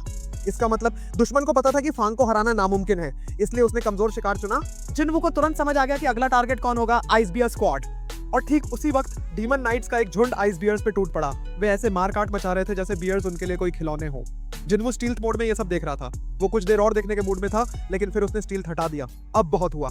जैसे ही एक डीमन नाइट उस पर झपटा, जिनवू ने उसे हवा में ही काट डाला। फिर दो और दुश्मन आगे आए, लेकिन जिनवू ने उन्हें भी एक झटके में खत्म कर दिया। अब बस एक ही दुश्मन बचा था, उनका लीडर। जिनवू पूरी रफ्तार में उसकी तरफ बढ़ा, लेकिन जैसे ही उसने वार करने की कोशिश की, वो डीमन नाइट अचानक पीछे हट गई। जिनवू रुक गया। उसने हमेशा सोचा था कि क्या मैजिक बीस्ट्स भी डर महसूस कर सकते हैं, और अब वो इसका जवाब खुद अपनी आंखों से देख रहा था। डर की झलक उस डीमन नाइट के चेहरे पर साफ थी। रुको प्लीज, मुझे मत मारो। पहली बार जिनवू ने किसी दुश्मन को अपनी जान की भीख मांगते देखा। उसने ठंडे स्वर में कहा, मैंने तुम्हारे सारे साथियों को खत्म कर दिया है, फिर अब तुम क्यों बचना चाहती हो? डीमन नाइट ने जवाब दिया, हमारी ड्यूटी अपने लॉर्ड की रक्षा करना है। जब तक मैं जिंदा हूं, मेरी फैमिली भी जिंदा रहेगी। जिनवू ने इस बात को पूरी तरह स्वार्थी सोच मानते हुए खारिज कर दिया। वो वहां से जाने ही वाला था कि अचानक डीमन नाइट ने फिर से हमला कर दिया, लेकिन इस बार जिनवू को बचाने के लिए फांग सामने आ गया। अब बताओ तुम्हारा असली प्लान क्या है? जिनवू ने सख्त आवाज में पूछा। डीमन नाइट ने फिर विनती की, मुझे मत मारो, मैं वो एंट्री परमिट ला सकती हूँ जिसकी तुम्हें तलाश है। कहाँ है वो? मेरे परिवार के पास, उसने झट से जवाब दिया। अगर तुम मुझे छोड़ दोगे तो मैं तुम्हारे लिए परमिट ला दूंगी। इतना ही नहीं, उसने एक और बात बताई, मुझे ऊपरी फ्लोर्स के सभी परमिट्स का भी पता है। अगर तुम मेरी फैमिली को छोड़ दोगे तो मैं तुम्हें वहां तक गाइड कर सकती हूँ। जिनवू की आंखें सिकुड़ गईं। अब उसे समझ आया कि परमिट उसे इसलिए नहीं मिल रहे थे क्योंकि इस डीमन फैमिली ने उन्हें जानबूझकर छिपा रखा था। जिनवू का चेहरा खतरनाक गुस्से से भर उठा। क्या मैं तुम पर भरोसा कर सकता हूँ? उसने ठंडी आवाज में पूछा। डीमन नाइट ने गिड़गिड़ाते हुए कहा, हाँ प्लीज, मैं सच बोल रही हूँ। जिनवू ने आखिरकार हामी भर दी, लेकिन एक शर्त पर, मुझे वो परमिट चाहिए। अगर तुमने धोखा देने की कोशिश की तो अंजाम जानते हो। डीमन नाइट राहत की सांस लेते हुए बोली, थैंक यू। अब अपना नाम बताओ, जिनवू ने ऑर्डर दिया। डीमन नाइट ने हेलमेट उतारकर अपनी पहचान बताई, मेरा नाम ईजल है, मैं राडू फैमिली की सबसे बड़ी बेटी हूँ। शियन अचानक बदलता है। एक वीरान टापू पर एक खूनी उड़ता हुआ राक्षस तबाही मचाए हुए था। जो भी उसके सामने आता वो उसे बिना कोई दया दिखाए काट डालता। डीमन कैसल में, और जिनवू अब भी ईजेल को घूर रहा था। उसने सोचा, क्या सच में भरोसा किया जा सकता है? लेकिन अब वो इस खेल में बहुत आगे बढ़ चुका था। अब जो होगा देखा जाएगा। जिनवू ने थोड़ा रुककर ईजेल की बातों को ध्यान से सुना, फिर गंभीर लहजे में कहा, ये वो जवाब नहीं है जिसकी मुझे तलाश थी। वो जानना चाहता था कि ये पूरा सिस्टम आखिर क्या है, ठीक वैसे ही जैसे उसने पहले बर्फीले एल्फ्स के लीडर बारका से सीखा था। वो ईजेल पर दबाव डालते हुए पूछता है, क्या तुम्हें भी वैसे ही अजीब आवाजें सुनाई देती हैं जो तुम्हें इंसानों का संहार करने के लिए मजबूर करती हैं? ईजेल एक हल्की मुस्कान के साथ सिर हिला देती है। नहीं, मुझे जो ऑर्डर मिला है वो अलग है। मुझे इस जगह की रक्षा करने के लिए कहा गया है। जिनवू को और भी ज्यादा दिलचस्पी होने लगती है। तुम्हें ये ऑर्डर कब से मिल रहा है? ईजेल की आंखें थोड़ी धुंधली हो जाती हैं, जैसे किसी भूली बिसरी याद को याद कर रही हो। जिस पल मैंने यहाँ कदम रखा तभी से, वो धीमे से बोलती है। जिनवू आगे झुककर पूछता है, और उससे पहले तुम कहाँ थी? ईजेल एक पल के लिए चुप रहती है, फिर जवाब देती है, डीमन रियलम में। वहां हर कोई बस तभी यहाँ आता है जब उन्हें होश आता है। जिनवू के माथे पर शिकन पड़ जाती है। Demon realm? वहां क्या कर रहे थे तुम सब? अचानक ईजेल के हाव भाव बदल जाते हैं। उसकी आवाज अचानक सपाट और मैकेनिकल हो जाती है। हम वॉर की तैयारी कर रहे थे। जिनवू की दिलचस्पी और बढ़ जाती है। किसके खिलाफ? ईजेल एक पल को हिचकिचाती है, फिर बोलती है, एक अत्यधिक पावरफुल दुश्मन, इतना ताकतवर कि हमें एकजुट होना पड़ा ताकि हम टिक सकें। लड़ाई बस शुरू होने ही वाली थी कि, लेकिन तभी कुछ अजीब होता है। ईजेल की आंखें खाली हो जाती हैं और उसके मुंह से एक अजीब इलेक्ट्रॉनिक सी आवाज निकलती है। एरर, इस जानकारी को प्रकट करना वर्जित है, वार्तालाप ब्लॉक किया जा रहा है। अगले ही पल वो बेहोश होकर गिरने लगती है, लेकिन जिनवू झट से आगे बढ़कर उसे पकड़ लेता है। उसे एहसास हो जाता है कि अब वो इससे ज्यादा कुछ नहीं जान पाएगा। शियन बदलता है। हंटर एसोसिएशन में एक गुप्त मीटिंग हो रही होती है। ऑफिसर हाल ही में जापान के बाहरी आइलैंडों पर हुए भीषण हमले की तस्वीरें देख रहे होते हैं। जनरल रिपोर्ट करता है, इस हमले में कुल 2094 लोग मारे गए, जिनमें 108 हंटर्स शामिल थे। गनी सदमे में रह जाता है। सिर्फ एक ही मॉन्स्टर ने इतनी तबाही मचा दी? जिनेल सिर हिलाता है। हाँ, और मरने वालों में 4 ई रैंक, 1 सी रैंक और 1 बी रैंक हंटर भी था। गनी गहरी सांस लेता है। मतलब ये पंखों वाले चींटी जैसे जीव ए रैंक ताकत रखते हैं? जिनेल पुष्टि करता है, चेकिंग डिपार्टमेंट की रिपोर्ट यही बोलती है। हमने उस मॉन्स्टर को काटकर देखा, इसकी संरचना किसी ए रैंक जानवर से कम नहीं थी। गनी अब चिंता में डूब जाता है। ये आइलैंड हमारे जो आइलैंड से सिर्फ 120 किमी दूर है। अगर ये चींटियां और पावरफुल उड़ने लगी तो हमारे देश के दक्षिणी हिस्से तक पहुंचने में इन्हें देर नहीं लगेगी। वो तुरंत जापान से मदद मांगने का प्रस्ताव रखता है और चेतावनी देता है कि आसपास के देशों को सतर्क कर दिया जाए। अब हम इंतजार नहीं कर सकते, हमें पहले हमला करना चाहिए था, लेकिन अब देर हो चुकी है, वो गंभीरता से बोलता है। गिजू आइलैंड पे 4th ग्रेड का मिशन घोषित किया जाता है। डीमन कैसल ईजल धीरे धीरे होश में आती है। जिन्वू पूछता है तुम ठीक हो? ईजल हल्की हंसी के साथ बोलती है तुम मेरी चिंता कर रहे थे? जिन्वू हल्की मुस्कान के साथ जवाब देता है थोड़ी बहुत। ईजल इशारा करती है वो देखो मेरा घर सामने है। जिन्वू उसके साथ अंदर जाता है। भीतर घुसते ही ईजल के डैड की नजर जिन्वू पे पड़ती है। उसकी आंखों में सतर्कता झलकती है। वो गहराई से जिन्वू की ओर देखता है और फिर पीछे झांकता है जहां जिन्वू की विशाल छाया में अनगिनत सोल्जर्स मौन खड़े थे। बड़ी पैनी नजर है तुम्हारी, जिन्वू उसकी तारीफ करता है। लेकिन तभी ईजल के डैड के सोल्जर्स अचानक जिन्वू को घेर लेते हैं। तुम यहाँ से जिंदा नहीं जा सकते, उनमें से एक गरजता है। ईजल तुरंत आगे बढ़ती है। रुक जाइए, आपने वादा किया था कि जब तक जिन्वू को परमिट मिल जाएगा आप उसे नुकसान नहीं पहुंचाएंगे। ईजल के डैड गहरी सांस लेते हैं। तुम सही कह रही हो, और वैसे भी अगर उसने वल्कन और मेटिस को हरा दिया है तो हम इसका कुछ नहीं बिगाड़ सकते। वो भारी मन से आगे बढ़ता है और परमिट जिन्वू के हाथ में थमा देता है। ले जाओ और यहाँ से चले जाओ। लेकिन तभी जिन्वू हल्के से मुस्कुराता है और बोलता है एक और बात, क्या मैं आपकी बेटी को भी उधार ले सकता हूँ? सन्नाटा छा जाता है। ईजल के डैड चौंकते हुए जिन्वू की ओर देखते हैं। तुम्हारा मतलब क्या है? जिन्वू शांत स्वर में समझाता है ईजल ने कहा था कि उसे 4 और परमिट्स के ठिकाने पता है। अगर वो मेरे साथ चले तो मुझे समय बचाने में मदद मिलेगी। ईजल के डैड कुछ देर सोचते हैं, फिर गंभीर लहजे में पूछते हैं क्या तुम मेरी बेटी की सुरक्षा की गारंटी दे सकते हो? जिन्वू बिना किसी हिचकिचाहट के जवाब देता है मैं उसकी सुरक्षा की पूरी जिम्मेदारी लेता हूँ। ईजल के डैड गहरी नजरों से उसे घूरते हैं, फिर धीरे से सिर हिला देते हैं। ठीक है, जाओ। ईजल थोड़ा चौंकती है लेकिन फिर जिन्वू के साथ जाने के लिए तैयार हो जाती है। दूसरी ओर साइंटिस्ट अब उन पंखों वाली चींटियों को बारीकी से काट छांट कर उनके रहस्यों का पता लगाने की कोशिश कर रहे हैं। और वहीं दूसरी तरफ जिन्वू बिना रुके डीमन कैसल की अगली मंजिल की ओर बढ़ रहा है, एक नए खतरे की ओर। जिन्वू 89वीं मंजिल पर पहुंचते ही देखता है कि इग्रेस और टैंक दोनों ने लेवल अप कर लिया है। अब इग्रेस को एलीट नाइट का टाइटल मिल चुका है, जबकि टैंक एक नाइट बन चुका है। वो महसूस करता है कि उनमें से एक अब किसी एस रैंक एडवेंचरर जितना ताकतवर हो गया है, जबकि दूसरा ए रैंक से कम नहीं है। इस बीच ईजल ऊपरी मंजिलों के रईसों को रिश्वत देने के लिए कई बेशकीमती गिफ्ट तैयार कर चुकी होती है ताकि वो जरूरी परमिट हासिल कर सके, लेकिन जिन्वू उसकी इस योजना को फिजूल बताते हुए साफ इनकार कर देता है। ईजल उसे चेतावनी देती है कि नमदेवी मंजिल से ऊपर का इलाका ऊंची रैंक वाले नोबल्स के अधीन है और उनसे बस बातचीत से परमिट हासिल करना नामुमकिन होगा। जिन्वू इस पर सहमति जताते हुए बोलता है जो लोग खुद को ताकतवर समझते हैं वो कमजोरों से बात करने की जहमत नहीं उठाते। वो ईजल को याद दिलाता है कि उसका परिवार बाकी डीमन नोबल्स के साथ कट्टर मुकाबले में फंसा हुआ है। फिर वो उसे वादा करता है कि वो उसके परिवार को इस दुनिया में सबसे पावरफुल बना देगा। ईसेल हैरानी और उत्सुकता के साथ उससे पूछती है तुमने मेरे परिवार को बख्शा क्यों? जिन्वू बड़े ही सीधी सादी अंदाज में जवाब देता है क्योंकि तुम मुझे पसंद हो।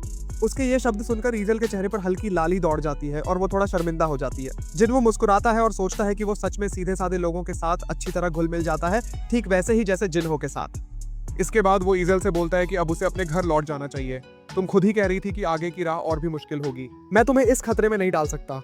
लेकिन ईजल जिद पकड़ लेती है, मैं तुम्हारे साथ जाऊंगी। मैं खुद देखना चाहती हूँ कि तुम कितनी दूर तक जा सकते हो। जिन्वू उसकी दृढ़ता को देखकर अंततः मान जाता है। जैसे ही वे 97वीं मंजिल पर पहुंचते हैं, जिन्वू को एहसास होता है कि ईजल सही थी। न सिर्फ यहाँ के राक्षस पहले से कहीं ज्यादा पावरफुल हैं, बल्कि उनकी संख्या भी कई गुना अधिक है। हालांकि जिन्वू बिना ज्यादा मुश्किल के आगे बढ़ता रहता है। अब कहानी शिफ्ट होती है 100वीं मंजिल पर, जहां जिन्वू एक विशालकाय वाइवर्न ड्रैगन जैसी प्रजाति को ऊपर उड़ते हुए देखता है। वाइवर्न के ऊपर सवार है डीमन लॉर्ड बैरन।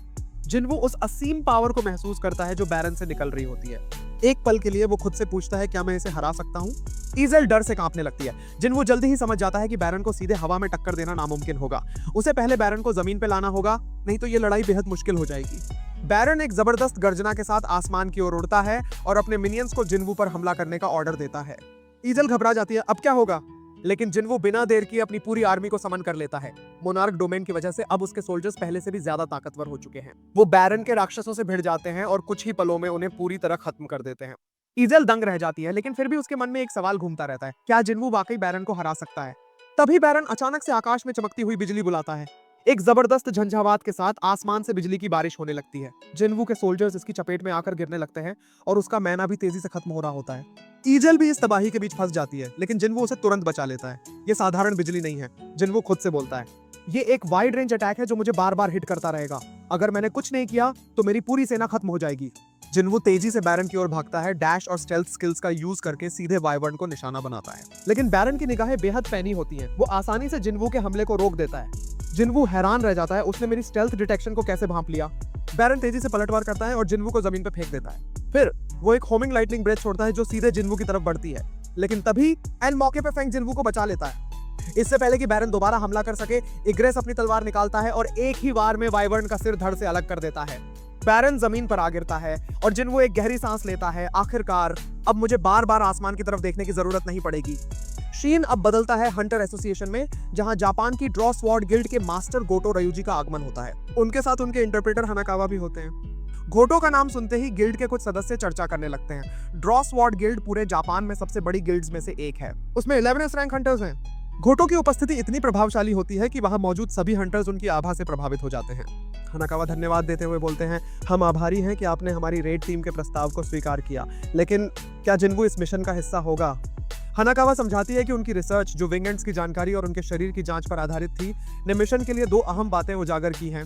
पहली, ये उड़ने वाली चींटियां तेजी से विकसित होती हैं, लेकिन इनका जीवन काल मात्र 1 साल का होता है। इसका मतलब है कि अगर क्वीन को मार दिया जाए तो बाकी चींटियां में 1 साल के भीतर खत्म हो जाएंगी।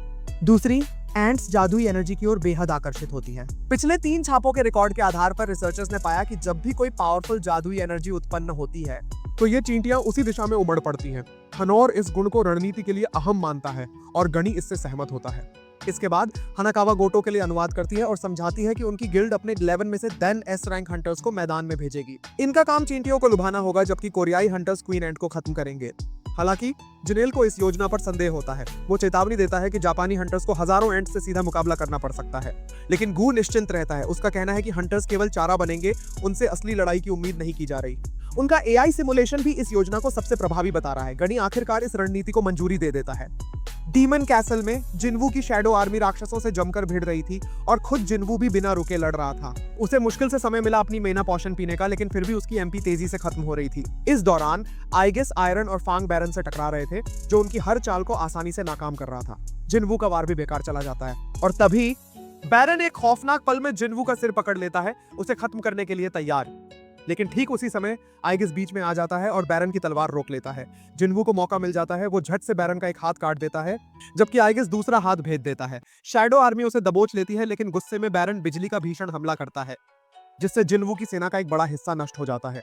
जिन्वू चिंता में पड़ जाता है, उसकी एमपी खतरनाक लेवल तक गिर चुकी थी। लेकिन बैरन हार मानने वाला नहीं था। वो फिर से अपनी तलवारें बुलाता है और जिन्वू के साथ एक तेज गति वाली घातक लड़ाई शुरू कर देता है। धीरे धीरे बैरन हावी होने लगता है और अंततः जिन्वू को निरस्त्र कर देता है। बैरन आखिरी वार करने ही वाला था कि तभी ईजेल अपनी तलवार फेंकती है, जिससे बैरन का ध्यान भटक जाता है। इस अवसर को भुनाते हुए जिन्वू अपनी रूलर हैंड की पावर जागृत करता है और अपनी पूरी ताकत झोंककर बैरन के दोनों हाथ जड़ से उखाड़ देता है। लेकिन बैरन अब भी हार मानने को तैयार नहीं था। वो आखिरी बार अपनी बिजली का सांस छोड़ने की कोशिश करता है, मगर जिन्वू का एक जबरदस्त अपरकट उसके सिर को धड़ से अलग कर देता है। बैटल खत्म, बैरन का अंत हो चुका था।